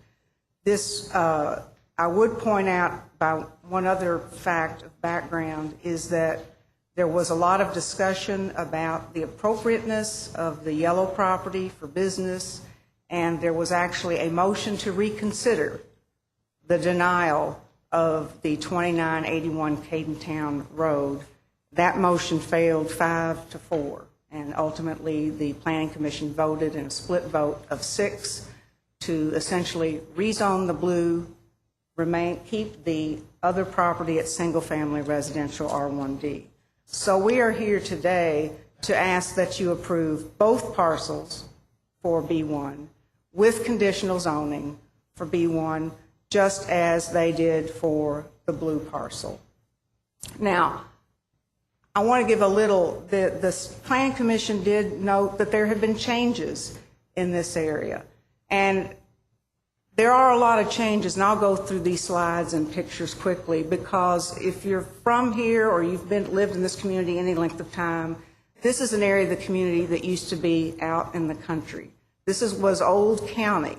This was an area that was at the crossroads of Bryant Road, Todd's Road, and Liberty Road. There were businesses in this area. We've got pictures. This property was used for business. A large part of it was used for the Lexington Tree Service, which was there until the CVS purchased a portion of this property. The reason this property is now zoned R1D and B1, in fact, the B1 reflects the fact that there have been businesses on this property for nearly 40 years and maybe beyond. But if you may or may not know that back in the 60s, before merger, we had a city commission, planning commission, and a county planning commission. They were merged in the 60s, in 1967. And in order to incorporate all the county properties into the city zoning, because they had different letters, they had different zoning categories, since it was going to be unified, the government adopted one big comprehensive zone change that gave new zoning categories to every piece of property in the county. And that included these properties. So part of this property was assigned R1D, part of the property was assigned B1. There was never a hearing like we're having tonight to determine that R1D was appropriate for that yellow piece of property. It was given to that property because there were homes in the area, but this property, as we'll show, was actually used as business in 1966 and 1967 when that was made. And the changes, not only it's the construction of Liberty Road, but Hamburg wasn't there when these properties were back there in those businesses.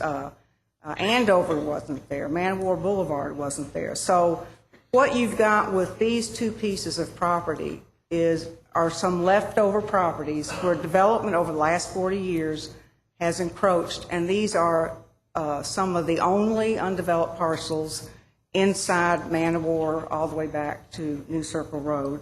And the question tonight is, what's the most appropriate zoning for them? We believe it's that it's a neighborhood business. Again, I want to go through the photos that are similar to Bill's, but I want to make some other points with them. This is the frontage of our property on Liberty Road. Our property has over 300 feet of frontage on Liberty Road.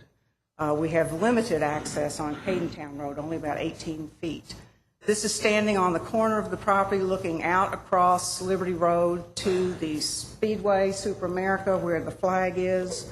I don't know if I can operate two of these things at once, but I'm going to try.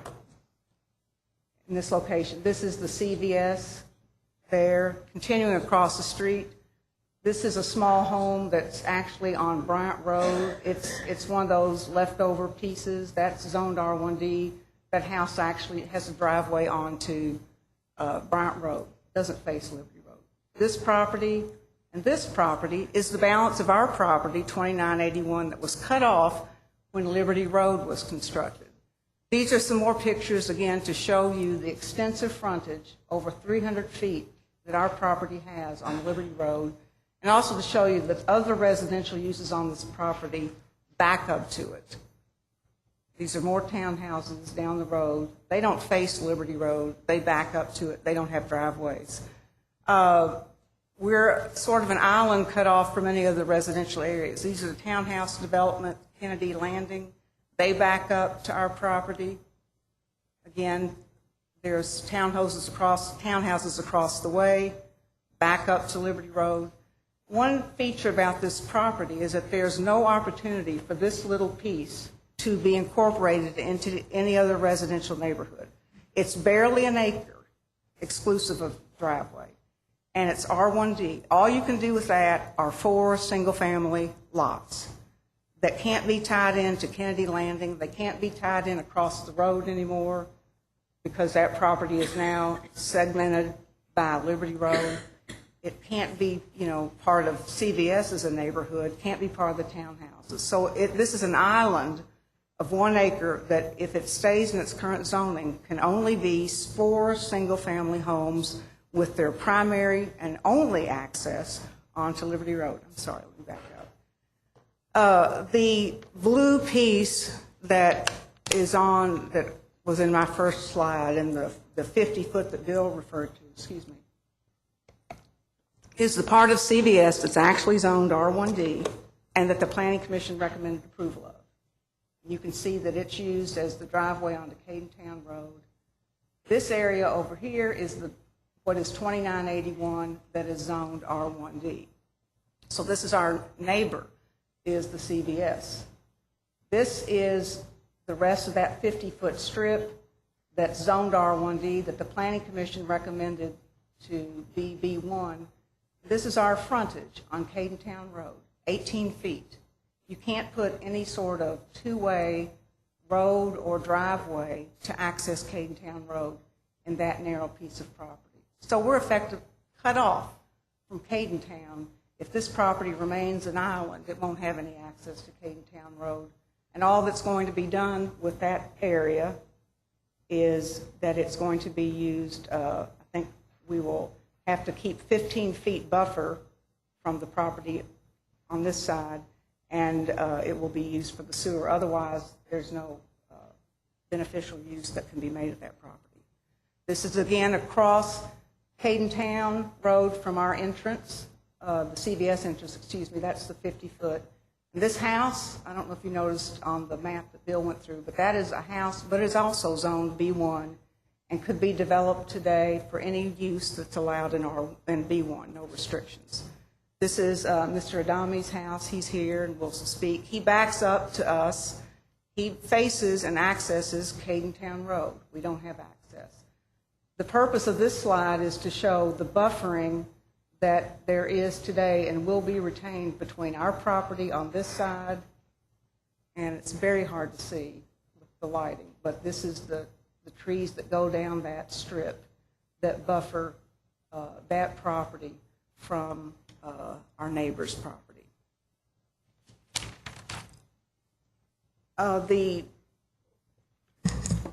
Again, our case is that the zoning for this property is inappropriate and improper. A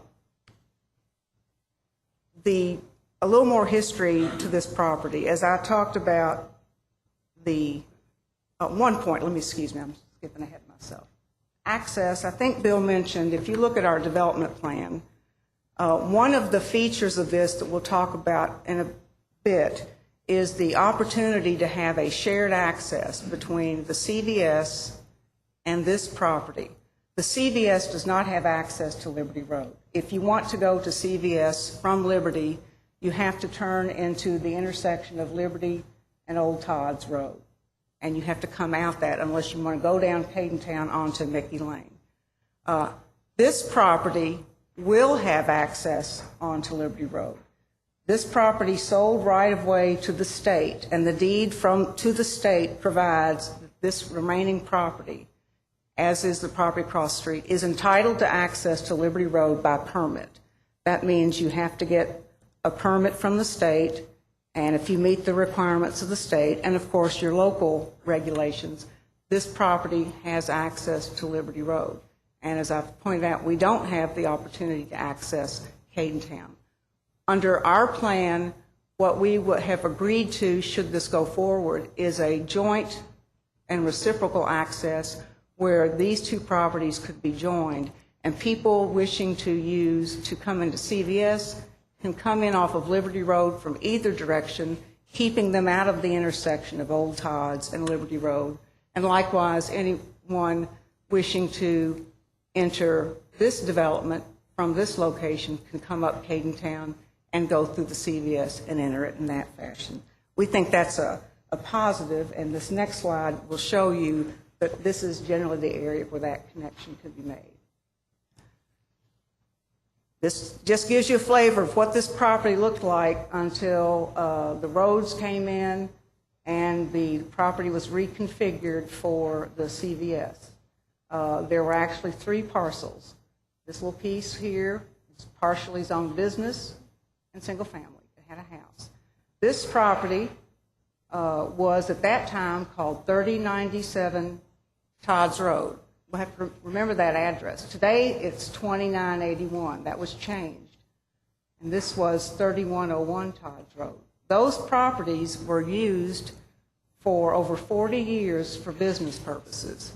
We can find no evidence in the building inspector file that any of this property was ever used for residential purposes. It's got the zoning, but that's the only thing that makes it residential, is that denotation right there. It's never been used for single-family residential. And as you can see, it's split zoned. We also have an aerial photo. This is 2002. But this is before CVS purchased it, and you can look at this it's easier to see it at tab 6 in your book. But what this shows you are the businesses that were there. This was the Lexington Tree Service. This was a building that most recently was used by an environmental company. Back as long as 1966, this property was used as a wood shop, electric shop. The balance of the property was used for chopping, chipping the wood. This is not grading for development. That's gravel, that's parking, there's wood piles and wood chips that are stored there. This was a business operation up until the time CVS came along, and we've overlaid this property to show you that this property that's now R1D, it's never used as R1D. Always used as a business. And we have in your book a certificate of occupancy at tab 8 from the Division of Building Inspection that shows they were given permission to operate an electric company as a non-conforming use. The reason they had to operate as a non-conforming use was because even though the front was V1, this back piece was R1D. There's an affidavit from the property owner that says he's been using it for that fashion for the past 26 years, which gets you back to 1966 from 1992 when that affidavit was given.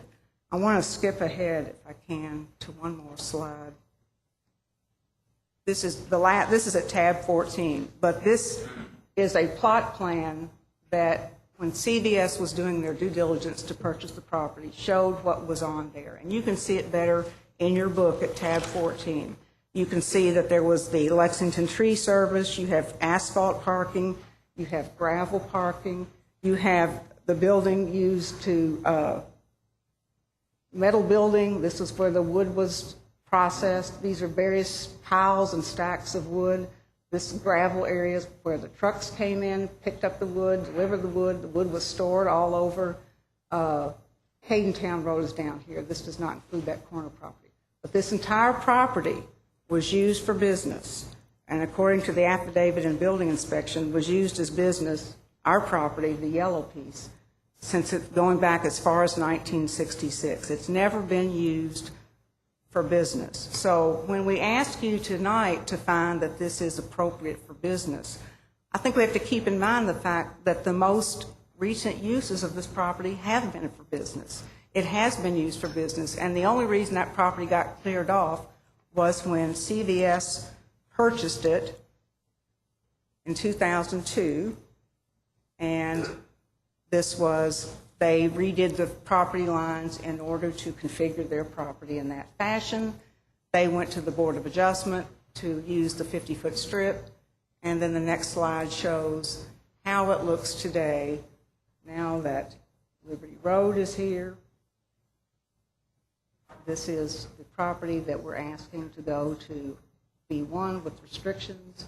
This is the driveway that's still R1D. This is the balance of this property that was cut off from Liberty Road and from the balance of this property. So again, we're surrounded by all sorts of development. All that's left now is this 1 acre that's zoned R1D that can only have access onto an arterial with 5 lanes of traffic that carries a lot of traffic, that's next to a pharmacy with its drive lane and its drive-through facility. The only thing you can do here, if you put 4 houses, they'd have to share a driveway. You can't have single driveways onto an arterial. That's what the zoning allows this property to do. And the test is not whether the comprehensive plan is appropriate or inappropriate. The test is whether R1D zoning is inappropriate for this property, and we suggest that it is. Now, as Bill tells you, that you have to determine also whether the B1 is appropriate. It's not enough to find that R1D is inappropriate. And what we would ask you to think about are, what are the things that make this inappropriate for residential? Well, the fact that it's got visibility, extensive frontage, and access on an arterial is next to business.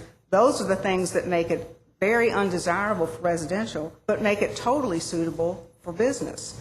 The fact that it adjoins a business. If you look at the staff report, and they said at the Planning Commission that admittedly, single family next to business is not an appropriate land use, and there's no place to provide any sort of buffer or transition between this business use and this little piece of property.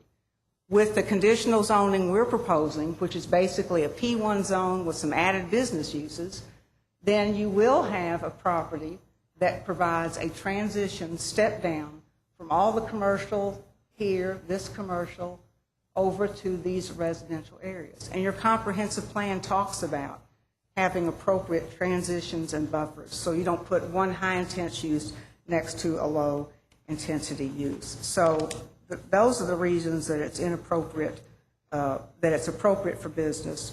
But I think the best evidence is the fact that that's what it's been used for. That's the historic use of the property. Now, we're not proposing to put a tree service or an environmental company or an electric shop.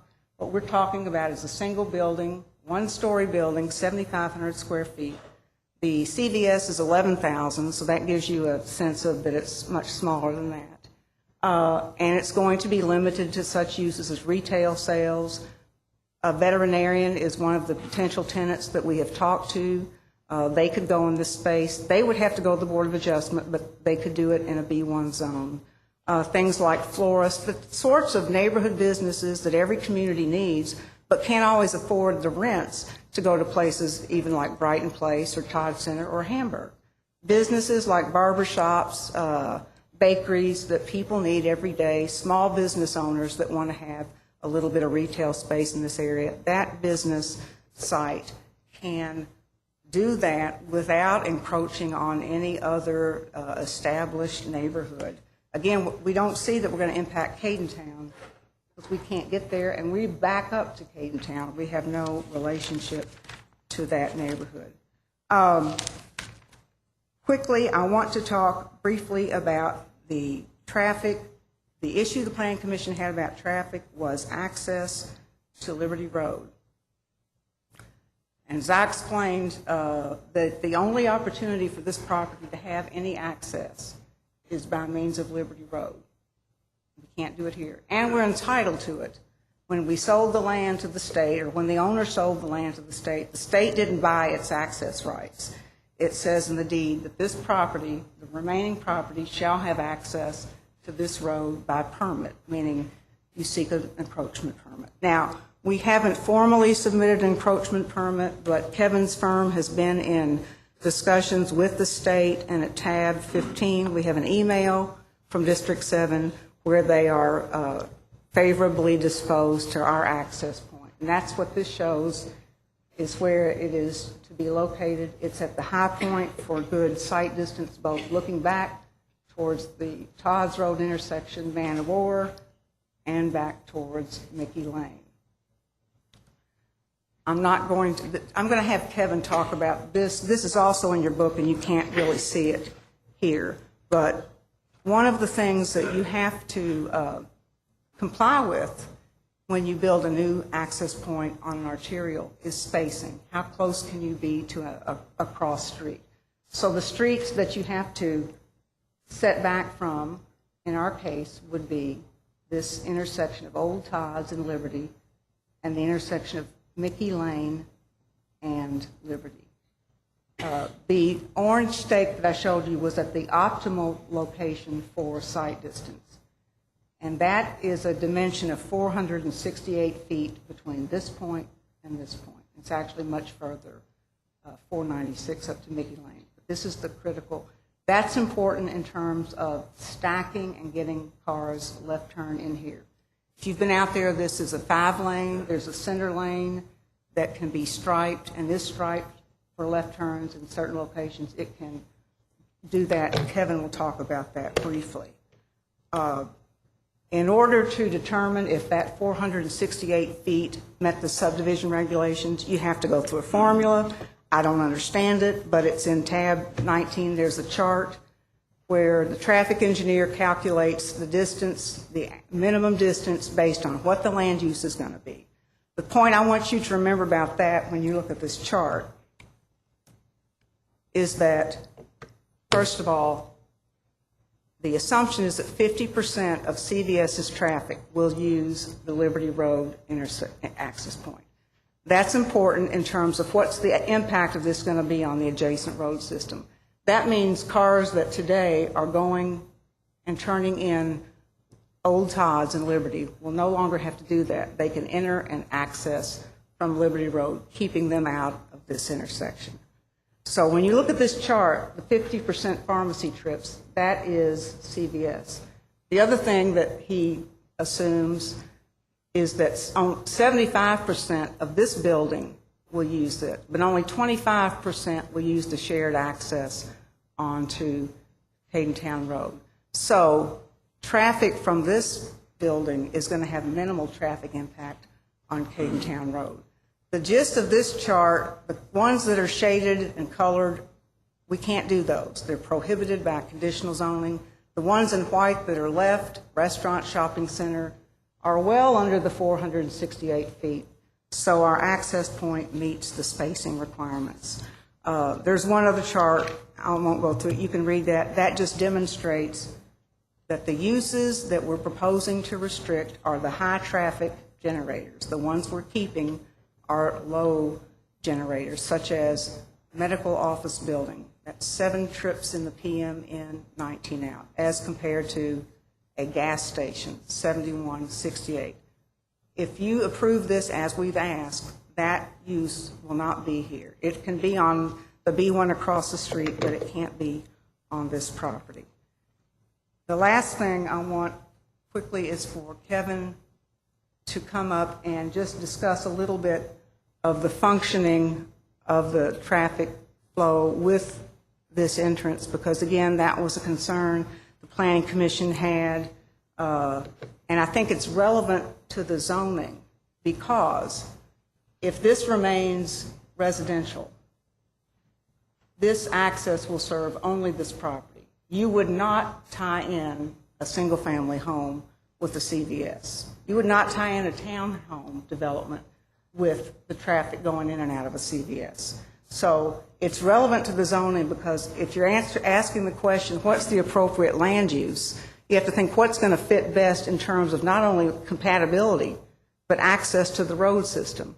And if you do the use we're proposing, you have the opportunity to have the shared access that will have, we think, a positive impact on the road circulation. So with that, Kevin Phillips from Endress. And then I'm wrapping up. Ms. Wiseman, you want to enter this in the record, right? What else? Anything else? Y'all got anything else? Okay.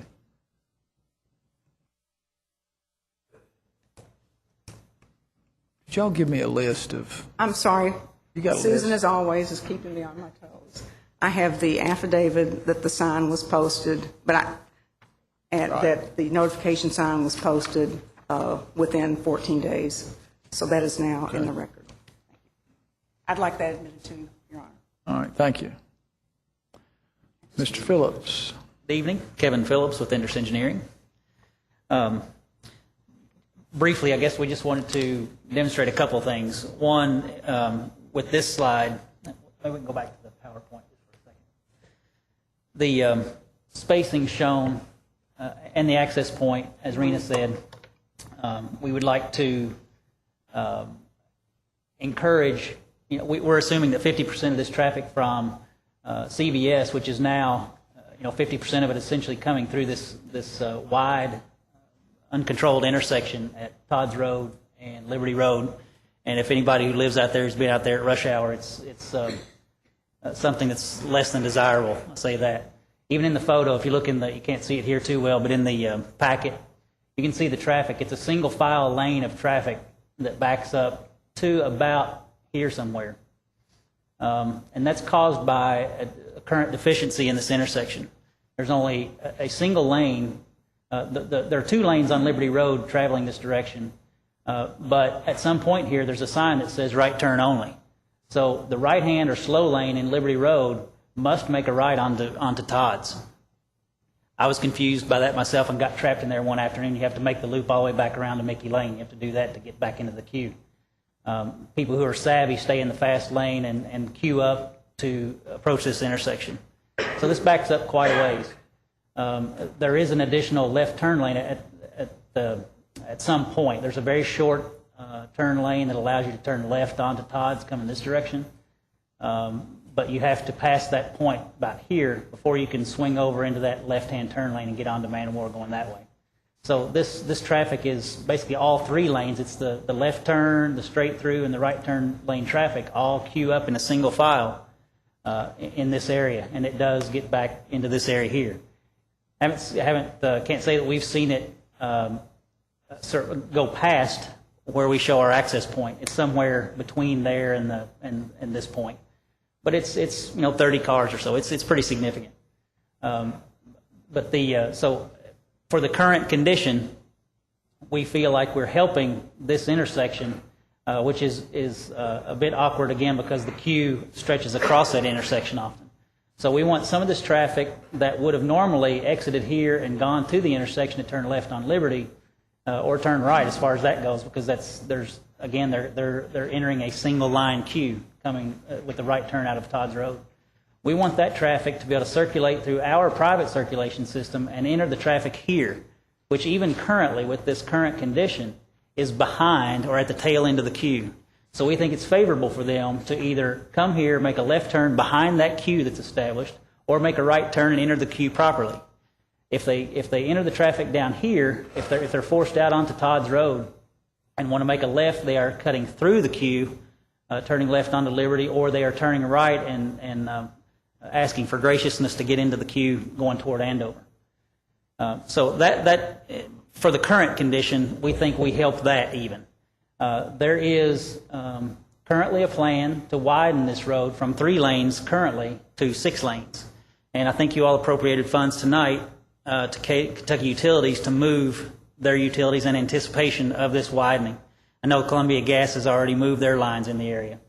But it will add 2 lanes essentially to this side. Oh yeah. The overhead. This Kevin, is, excuse me, just. Let me ask you a question here. Sure.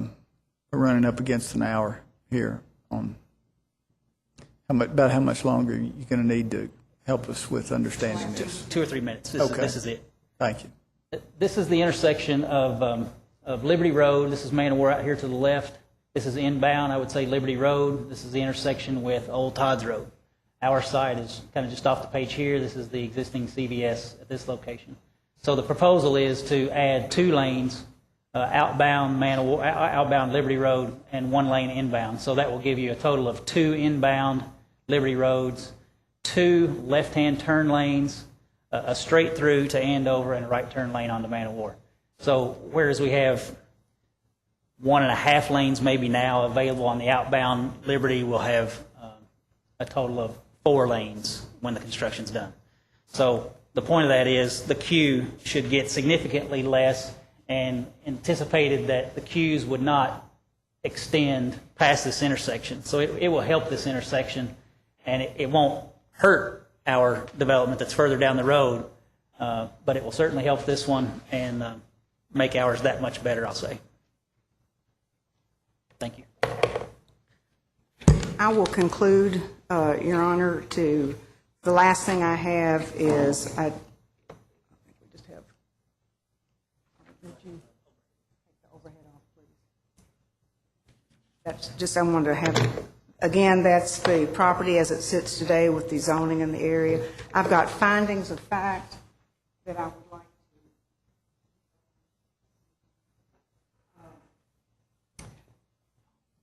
I will not read those. I'll let you look at them, but they basically say what I've told you tonight, that the existing zoning's not appropriate any longer and the proposed zoning is. This also sets forth the conditional zoning restrictions, the same ones that the Planning Commission recommended with the piece that they did rezone. There is one change I would point out. With respect to the blue strip, the one in this location that the Planning Commission did rezone, that was sent forward, and we did suggest it with a condition of no drive-through facilities. We would like to eliminate that for that strip, given the fact that there already is a drive-through facility there, and it's, once you start looking at the map, it's difficult to see what would be interpreted as the drive-through facility, whether you'd actually include that lane. So we would ask all the conditions be the same, except drive-through facilities for the pharmacy would still be retained on that. With that, again, we appreciate your attention. Sorry to go beyond my self-imposed but not obeyed time limit, but hope you will approve this proposal. Thank you.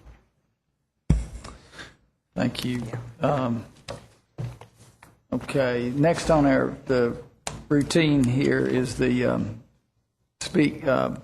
comments by the those who may oppose the petition, and Mr. Abdikader, right? Come right up here, sir. And if you would, please give us. My name is Abdelkader Alami. I live on 2963 Caden Town Road. Used to be Liberty Road. We changed for the past 2 years. Wherever these people trying to rezone, they have 18 feet on Caden Town Road, I have 283 road frontage. Wherever they trying to tell me that rezoning don't affect me, I thought I was supposed to have a buffer zone of 50 feet between business and residential. I want to keep my residential now. And I like to go in, believe me, it costs me too much to keep just the grass cut and everything else. If we all know that area well, if you travel over there by 5 o'clock, you'll get held in traffic for 30 minutes.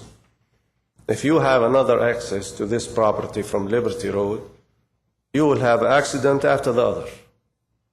I'm not an engineer, but I see it every day because I'm there. Now, if we look the area around us, 30% out of the businesses is out for lease. So what are we doing? Are we taking this business from this spot and putting it in this spot? If it is for the community, I believe I speak for my neighborhood. We like to see it green, better than to see a building empty and have a for rent sign on it. If the economy today is different, we say go for it. I will be the first one to say, yeah, develop it. It's making more money for the neighborhood. It's making more money for Lexington. It's not. If you're going to rezone this, I would like to have the maximum buffer zone between me and this business. The maximum I'm allowed to have. I believe when the city come in and say that they don't have it to be rezoned, there was reasons. Yes, there was reasons. When I lived over there, and I lived over there for 20 years now. I owned that place since 93, and I lived in that particular place for 20 years. Yes, there was Lexington Tree Service. That's it.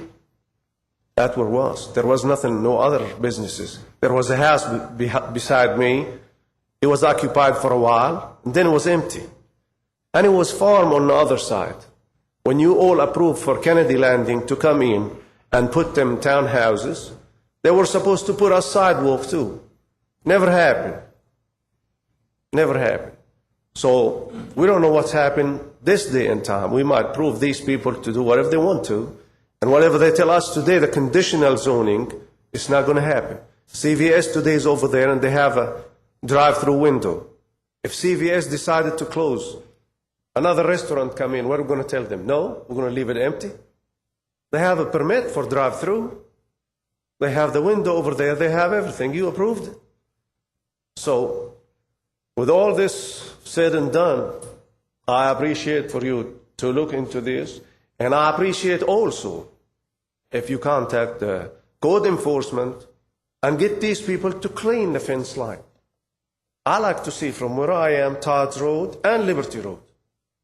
If their fence line clean, I'll be able to see it. Thank you. Thank you, sir.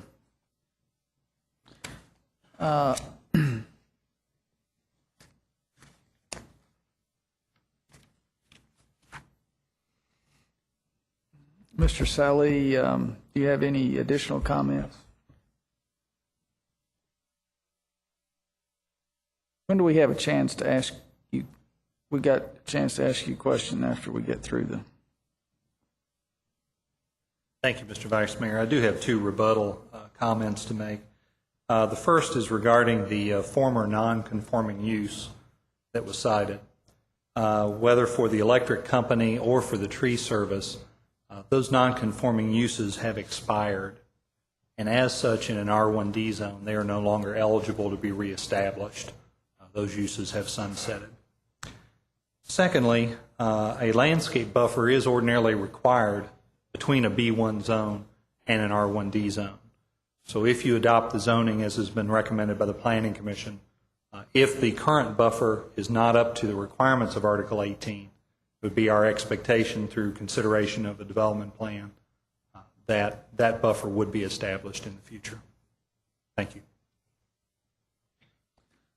Okay, just a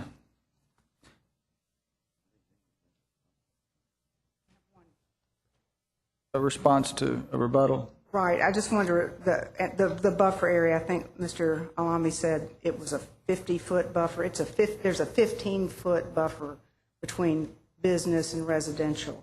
So I haven't measured it, but I think the buffer area that's there, you can look at the pictures, is 15 feet. But nevertheless, we have the 18-foot strip at Haydentown Road that widens out as you get back into the property. And again, that will be our buffer area, so there will be the buffer area. And in fact, he will get the benefit of 2 buffer areas, our 15-plus feet, and then the buffer area that's already on the CVS property. Okay, our procedure calls for a closing summation by the opponent. Should you choose to add, Mr. Abdelkader? Nope. It's okay. You sure? All right. And a closing by the petitioner. Okay. Now we get to open it up for the council to ask questions for you all. All right. Okay, everybody. Mr. Stinnett is first up, and you all, this equipment's working, it looks like, so line up. Thank you, Vice Mayor. Bill, I have a couple of follow-up questions for you. First of all, we're doing a lot of sewer work in this area. We're almost completed on the Cadentown and the Campbell Lane sewer projects. Will this property tie into those lines, or is there already existing sewer on the property? Have we looked at that? Mr. Stena, I do not know the answer Rod, to that do question. you know, Rod, by chance you're here? No. Be glad to let you answer too if you know the answer to that. Yeah, we did a topographic survey of the lot during the course of this development, and there is no sewer on the lot currently. There is sewer in the Kennedy Landing townhouses next door. Right. We'd have to go through them to get to it, but fortunately, this new sewer construction down Old Cadentown will give us access to the sewer. It's right down the middle of Cadentown Road. So we'll come down that the flag lot, the flag piece of this lot, we'll be able to get to the sewer through that strip of land. Okay, so you answered my next question, because we're getting ready to repave that road, and so your cut would actually break that new paving up. You'd have to cut the road to get into it. I'm not sure if there's a lateral. I didn't investigate that far, but there may be a lateral that's already run to the property because it's not served currently. So there could very well be a sleeve, if not a tap, already put into that manhole. It's very close. Okay. And then, Bill, the property across the street, what is it currently zoned? Across Liberty, Liberty that Road. that was cut by the construction of Liberty That is also zoned R1D. currently? Yes, sir. Okay.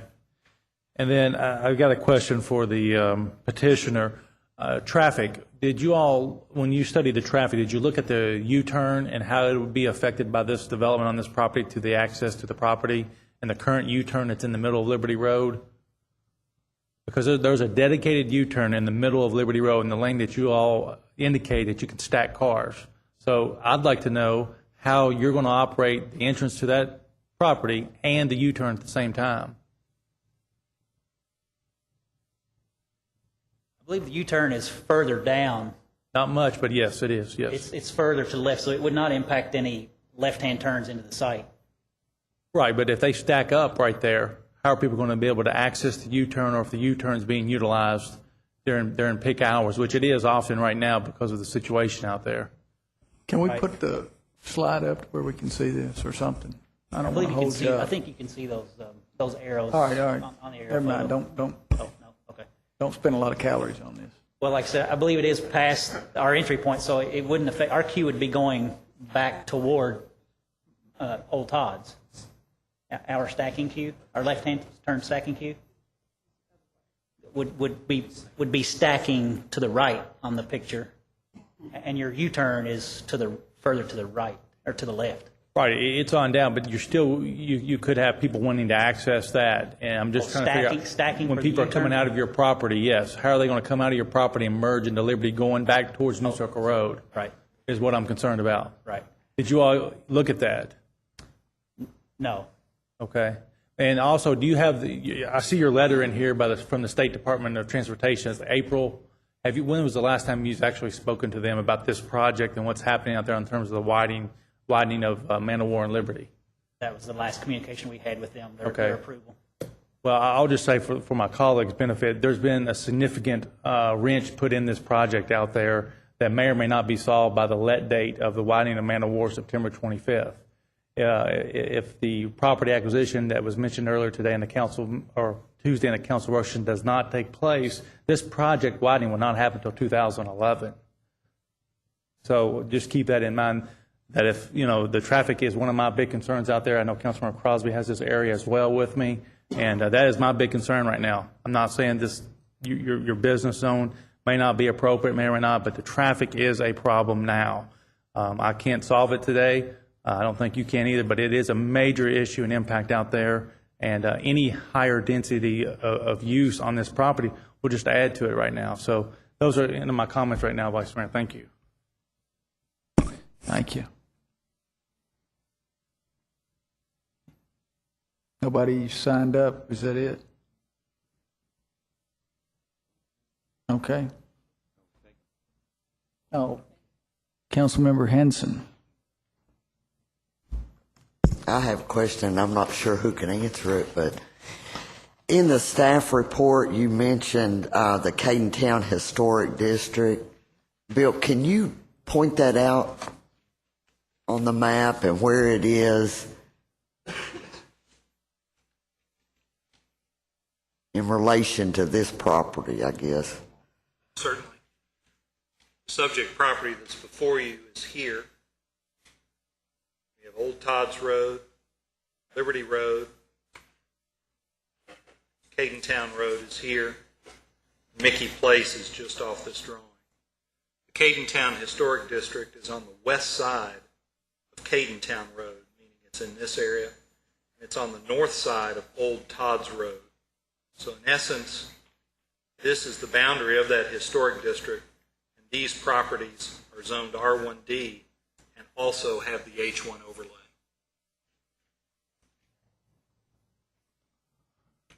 Okay, any other questions? All right, hearing none, then Chair declares that the hearing is closed. And next on the procedure is the council will adopt the findings of fact by voting on the ordinance by roll call.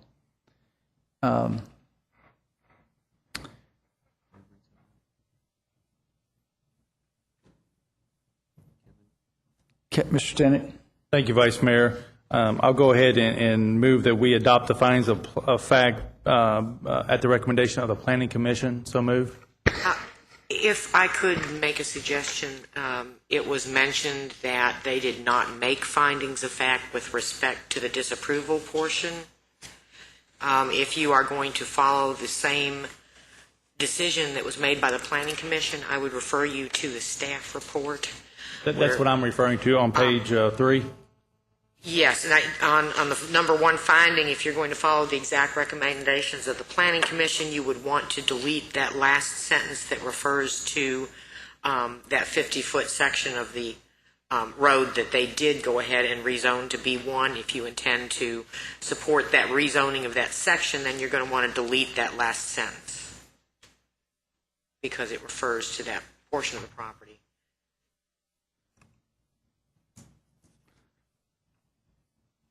What page are you sense on? to you? What page are you on? I'm on page 3 of the staff report. This is the staff report where the staff provided findings for disapproval. Right. In finding number 1, the last sentence says the remainder of the subject property has already been developed with commercial drive aisle to serve the CVS pharmacy with Board of Adjustment approval. Therefore, there is no need to rezone the property at this time.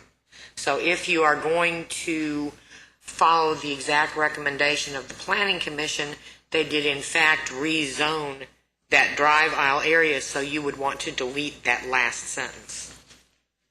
Okay. And then the disapproval recommendations, those 4 disapproval recommendations, would apply to your disapproval of the property.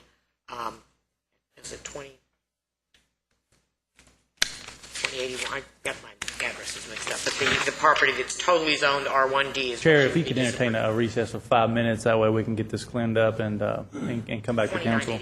All right. Do I need a motion on that?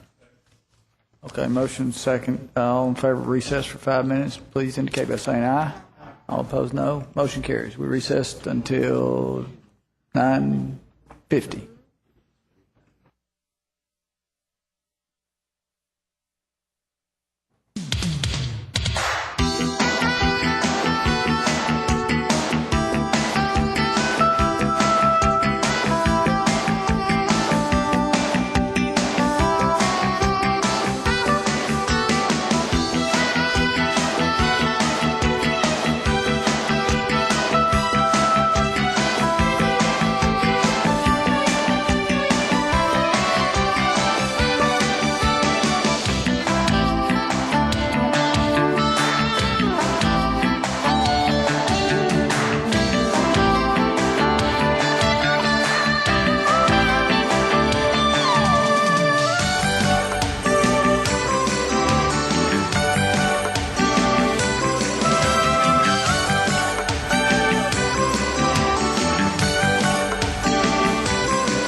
Chair, thank you for the brief recess. Just want to make sure we're covering our bases on findings of fact. Once again, I'd like to make a motion that we approve the findings of fact for the property located at 3097 Todd's Road and the conditional approval and the findings of fact by the Planning Commission, and disapprove the rezoning of property located at 2981 Cadentown Lane for the following reasons. One, the requested rezoning to a neighborhood business B1 zone cannot be found to be in agreement with the 2007 comprehensive plan, which recommends medium-density residential land use defined as 5-10 units per dwelling net acre for the subject property. For majority of the property, the existing single-family residential R1D zone could be developed in keeping with the residential recommendation of the plan. Number two, although the subject property is situated at the edge of a defined commercial area and along a recently improved roadway, no justification exists for the expansion of business zoning for the subject property. KRS 100 and Article 6 of the zoning ordinance require a twofold justification to support a zone change if it is not in agreement with the comprehensive plan, that both the existing zoning is inappropriate and the proposed zoning is appropriate. And number three, the Planning Commission in its discussions was concerned about the additional traffic impact on Liberty Road, and it has found that this additional impact would be detrimental to this area. So moved. Motion and a second. Is there discussion? Mr. Lane? Would it be possible if we bifurcate the vote on this for each parcel? Because the way the motion's drafted, you have to vote for and against, but you might want to vote to change the zoning on both parcels. We are in the process of doing that. We will have one ordinance for 2981, another one for that portion of 3097. We will have to give, because the existing ordinance was drafted in the title to apply to both, we will give 2 first readings, suspend the rules, and then give second readings to each one. So you will have 2 ordinances. Yes, one on each parcel. Mr. Ellinger? I guess with the way his motion is set now, though, if we were for with the Planning Commission, we'd vote yes. If we were against that and we wanted to do both properties, we'd vote no, or we wait that you're going to separate them? We're going to wait until we separate them. Your vote will be in accordance with the recommendation of the Planning Commission. If you vote yes for 3097 and no on 2981, that will be in accordance with what the Planning Commission recommended. We always draft the ordinances such that an affirmative vote is an approval and a negative vote is a disapproval of the zone change. So that's how we will draft them. And then it sounds to me, based on your adoption of findings of facts, your votes will agree with the Planning Commission. Am I understanding that the findings are separated? I don't think that's the question that was asked. I'm not sure. No, the ordinance will be, we will have one ordinance dealing with the application to change 2891 and the other ordinance, the application to change 3097. Because one is an approval and one is a disapproval. Well, did they not, when they did it at the Planning Commission, they did not do them together, so they're not tied to each other? They did, but when we have to draft our ordinances, we have always drafted them such that an affirmative vote, a yes vote, is approving the zone change. So when the Planning Commission makes a split decision, frankly, this should have been divided into 2 ordinances when it was originally drafted. Okay. It'll make it confusing when we vote up here. We just got to make sure we know what we're voting for, because we're going to do they had a split vote. Just so you understand where we are, I don't know if this helps or not, but our application was to approve both of them or neither, or, all of them or neither of them, because the strip is independent of this. So that's what we are asking, is that they either both be approved or just disapprove both of them.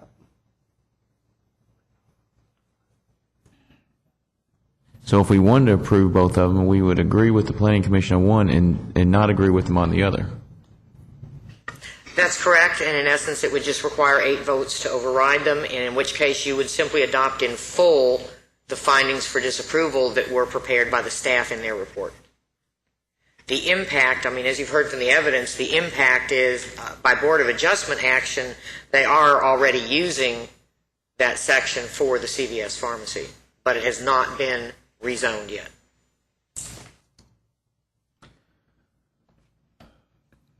Councilmember James. Just, Rochelle, just clarification, when I'm looking at the application in response to what Rena has stated, and there's a semicolon after on number 2, so to me that separates the two. If it were a comma, it would be inclusive.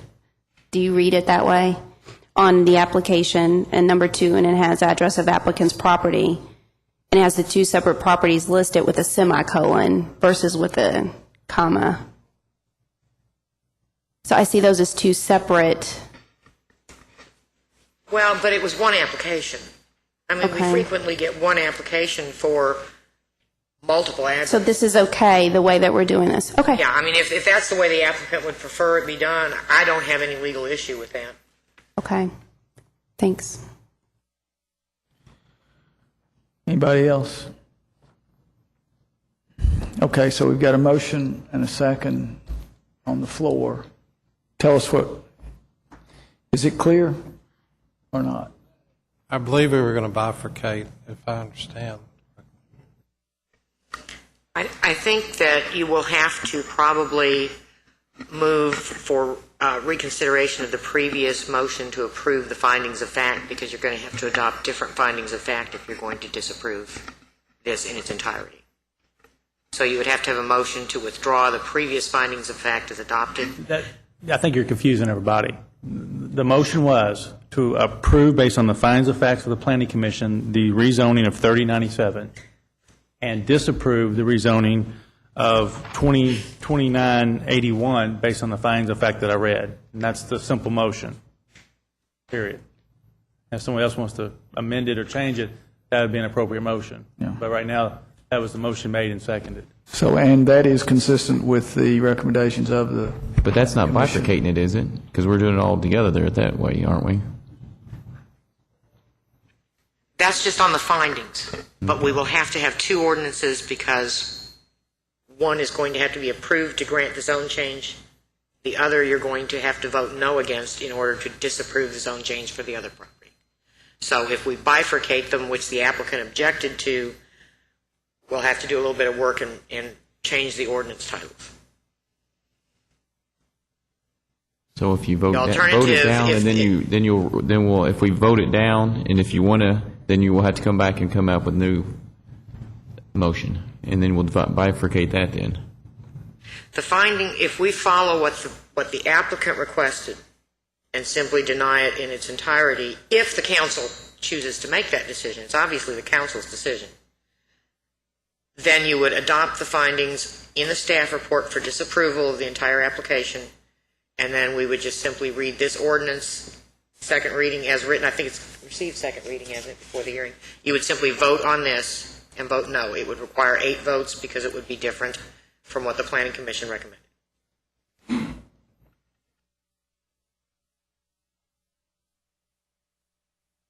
Okay, there's a motion and a second. I'd like to know who the attorney was that wrote this up. Do you have anything else to say, Ms. Wiseman, about? Can't. Okay, can't. All right. And again, Vice Mayor, we're voting on the findings of fact right now. We're not voting on the zone change yet. Voting on the findings of fact that I read, the Planning Commission's approval ones and the ones that I read for disapproval. Okay. So, okay. So we're ready for vote? Susan?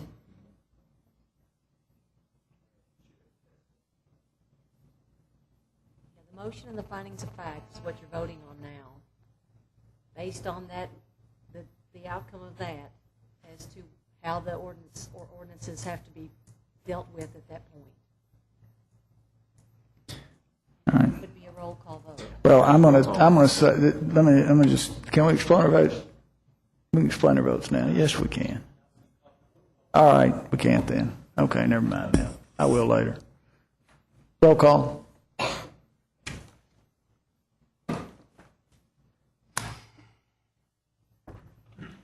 Ms. Feigl? Mr. Gray? Yes. Ms. Henson? Yes. Ms. James? Yes. Mr. Lane? No. Ms. Lawless? Mr. McCord? Yes. Mr. Myers? Yes. Mr. Stennett? Mr. Beard?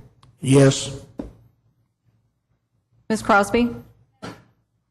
Mr. Ellinger? No. Okay, motion passes. I'm sorry, Mr. Blues?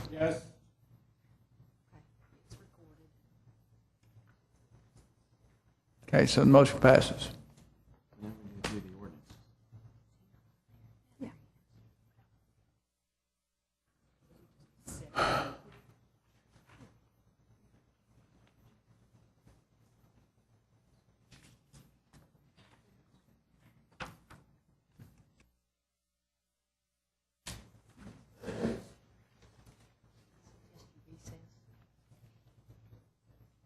So that she can prepare. All right, what's, I suggest that you recess another 5 minutes so that she can prepare the two ordinances as necessary. okay.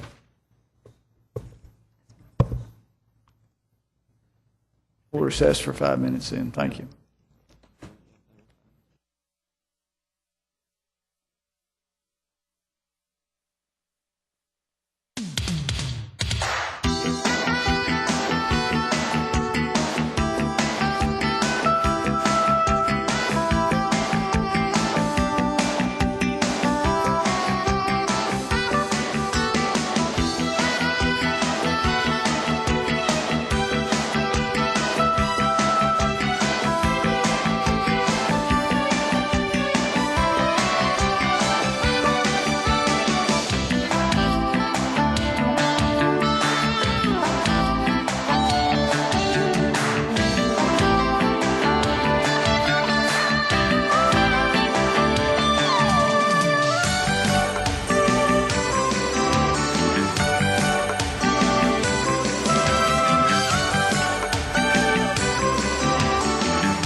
So the council understands what we're trying to do. Before I read everything, we'll have to remove the existing ordinance. There'll be a motion to remove number 7 from the docket, and it'll be replaced with the 2 separate ordinances, one of which we'll vote on separately. So the first motion is to remove number 7 from the ordinances, second reading. So moved. Second.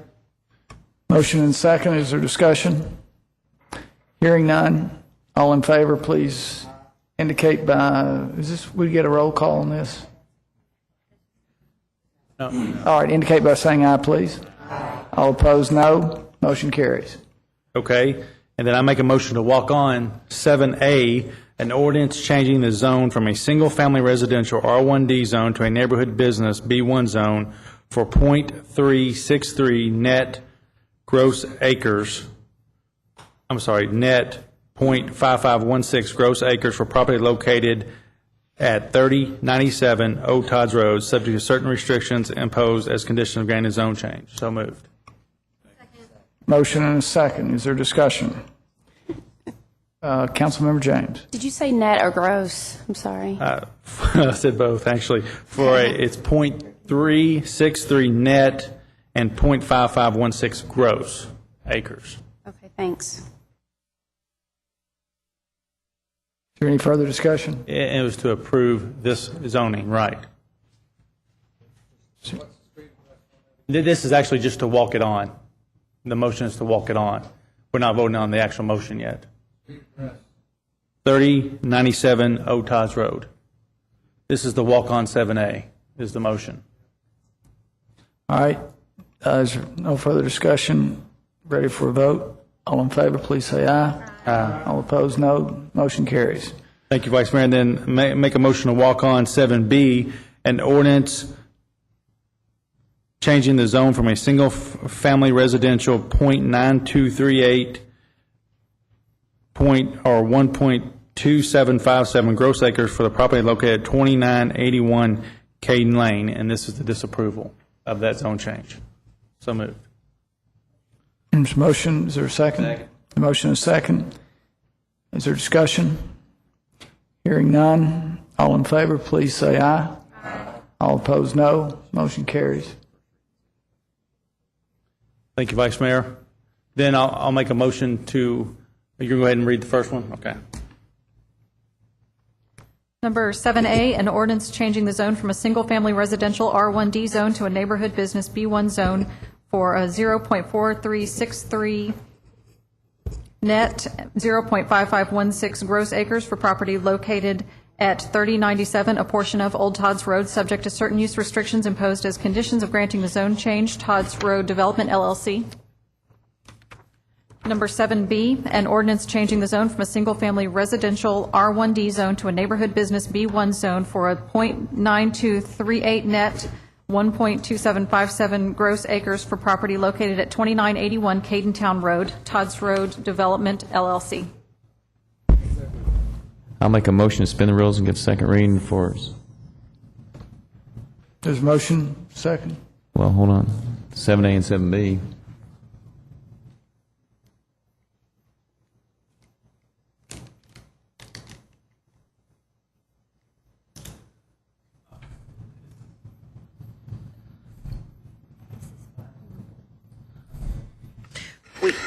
What we will do, since you usually do second reading before the hearing, we'll go ahead and do second readings if this motion to suspend passes. Then we will need to readopt the findings of the fact for each individual ordinance. We'll do those one at a time. So moved. There's a motion and a second to suspend the rules. Is there discussion? Hearing none. All in favor, please say aye. Aye. All opposed, no. Motion carries. Number 7A, an ordinance changing the zone from a single-family residential R1D zone to a neighborhood business B1 zone for a 0.4363 net, 0.5516 gross acres for property located at 3097, a portion of Old Todd's Road, subject to certain use restrictions imposed as conditions of granting the zone change, Todd's Road Development, LLC. Number 7B, an ordinance changing the zone from a single-family residential R1D zone to a neighborhood business B1 zone for a 0.9238 net, 1.2757 gross acres for property located at 2981 Cadentown Road, Todd's Road Development, LLC. The first one, 7A, was for the smaller portion, which was approved by the Planning Commission, so you only need to adopt the findings of the Planning Commission.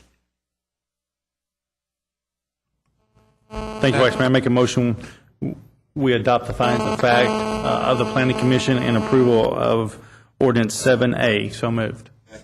Motion and second. Is there discussion? Hearing none. Need a roll call vote on this, right? Okay. Madam Clerk? Ms. Feigl? Mr. Gray? Yes. Ms. Henson? Yes. Ms. James? Yes. Mr. Lane? Ms. Lawless? Mr. McCord? Yes. Mr. Myers? Yes. Mr. Stinnett? Yes, ma'am. Mr. Beard? Yes. Mr. Blues? Ms. Crosby? And Mr. Ellinger? Thank you. Motion carries. Now, Mr. Stinnett? Thank you, Vice Mayor. And Rochelle, I assume it'd be appropriate to read them all again? Well, that adopted the findings. Susan was telling me we now have to have the official vote on the ordinance itself. Before we go on to 7B? Okay. Yes, and so an affirmative vote will grant the zone change, the same as the Planning Commission did for that small portion of that particular lot. This is for the ordinance itself. All right, are we clear?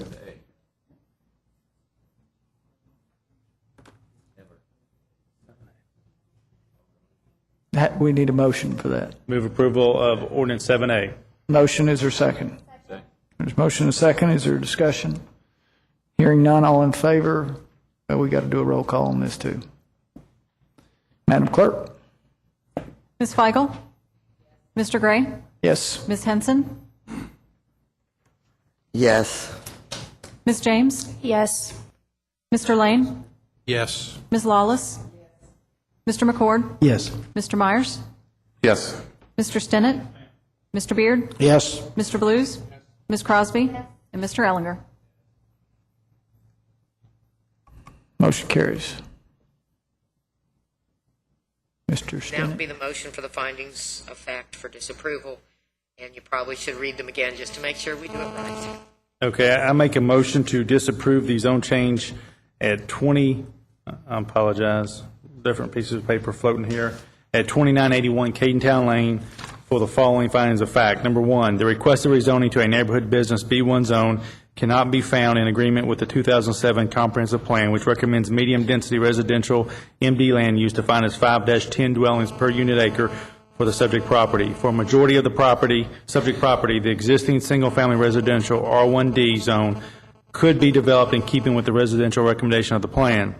Number two, although the subject property is situated at the edge of a defined commercial area and along a recently improved roadway, no justification exists for expansion of business zoning for the subject property. KRS 100 and Article 6 of the zoning ordinance require a twofold justification to support a zone change if it is not in agreement with the comprehensive plan, that both the existing zone is inappropriate and that the proposed zoning is appropriate.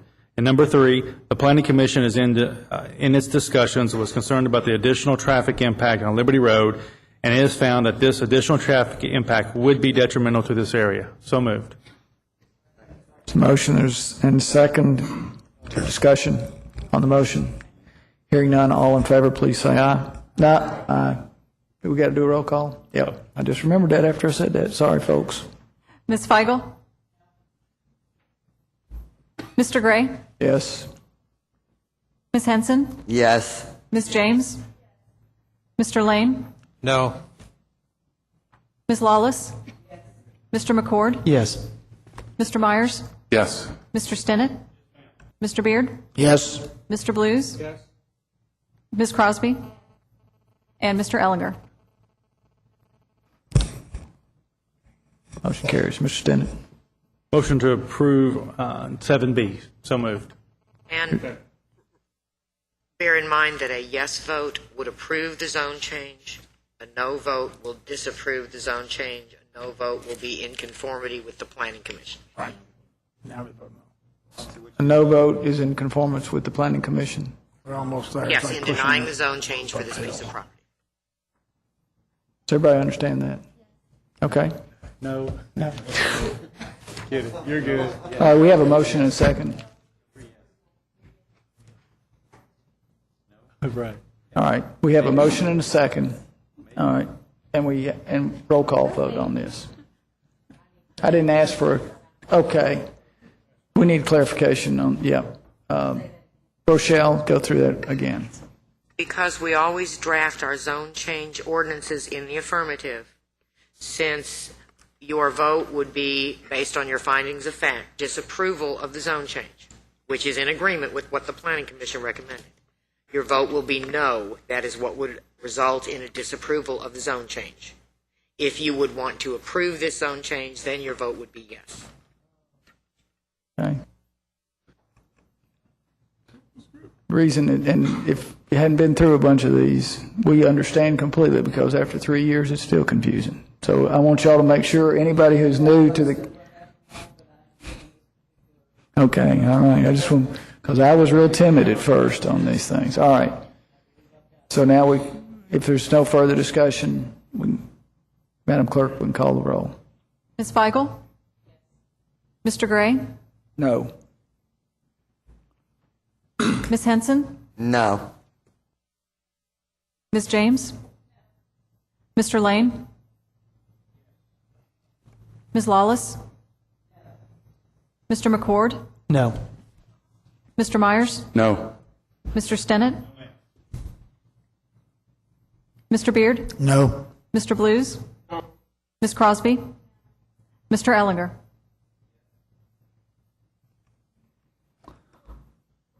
Okay, motion failed. What did you say? Speak out. Help me. Right, the ordinance fails to pass. Okay. That's what I thought you were saying, Susan. I just wanted to make sure. There's a motion there's a motion to adjourn and a second. All in favor, please say aye. Aye. Thank you. Thank you all for being with us tonight, too.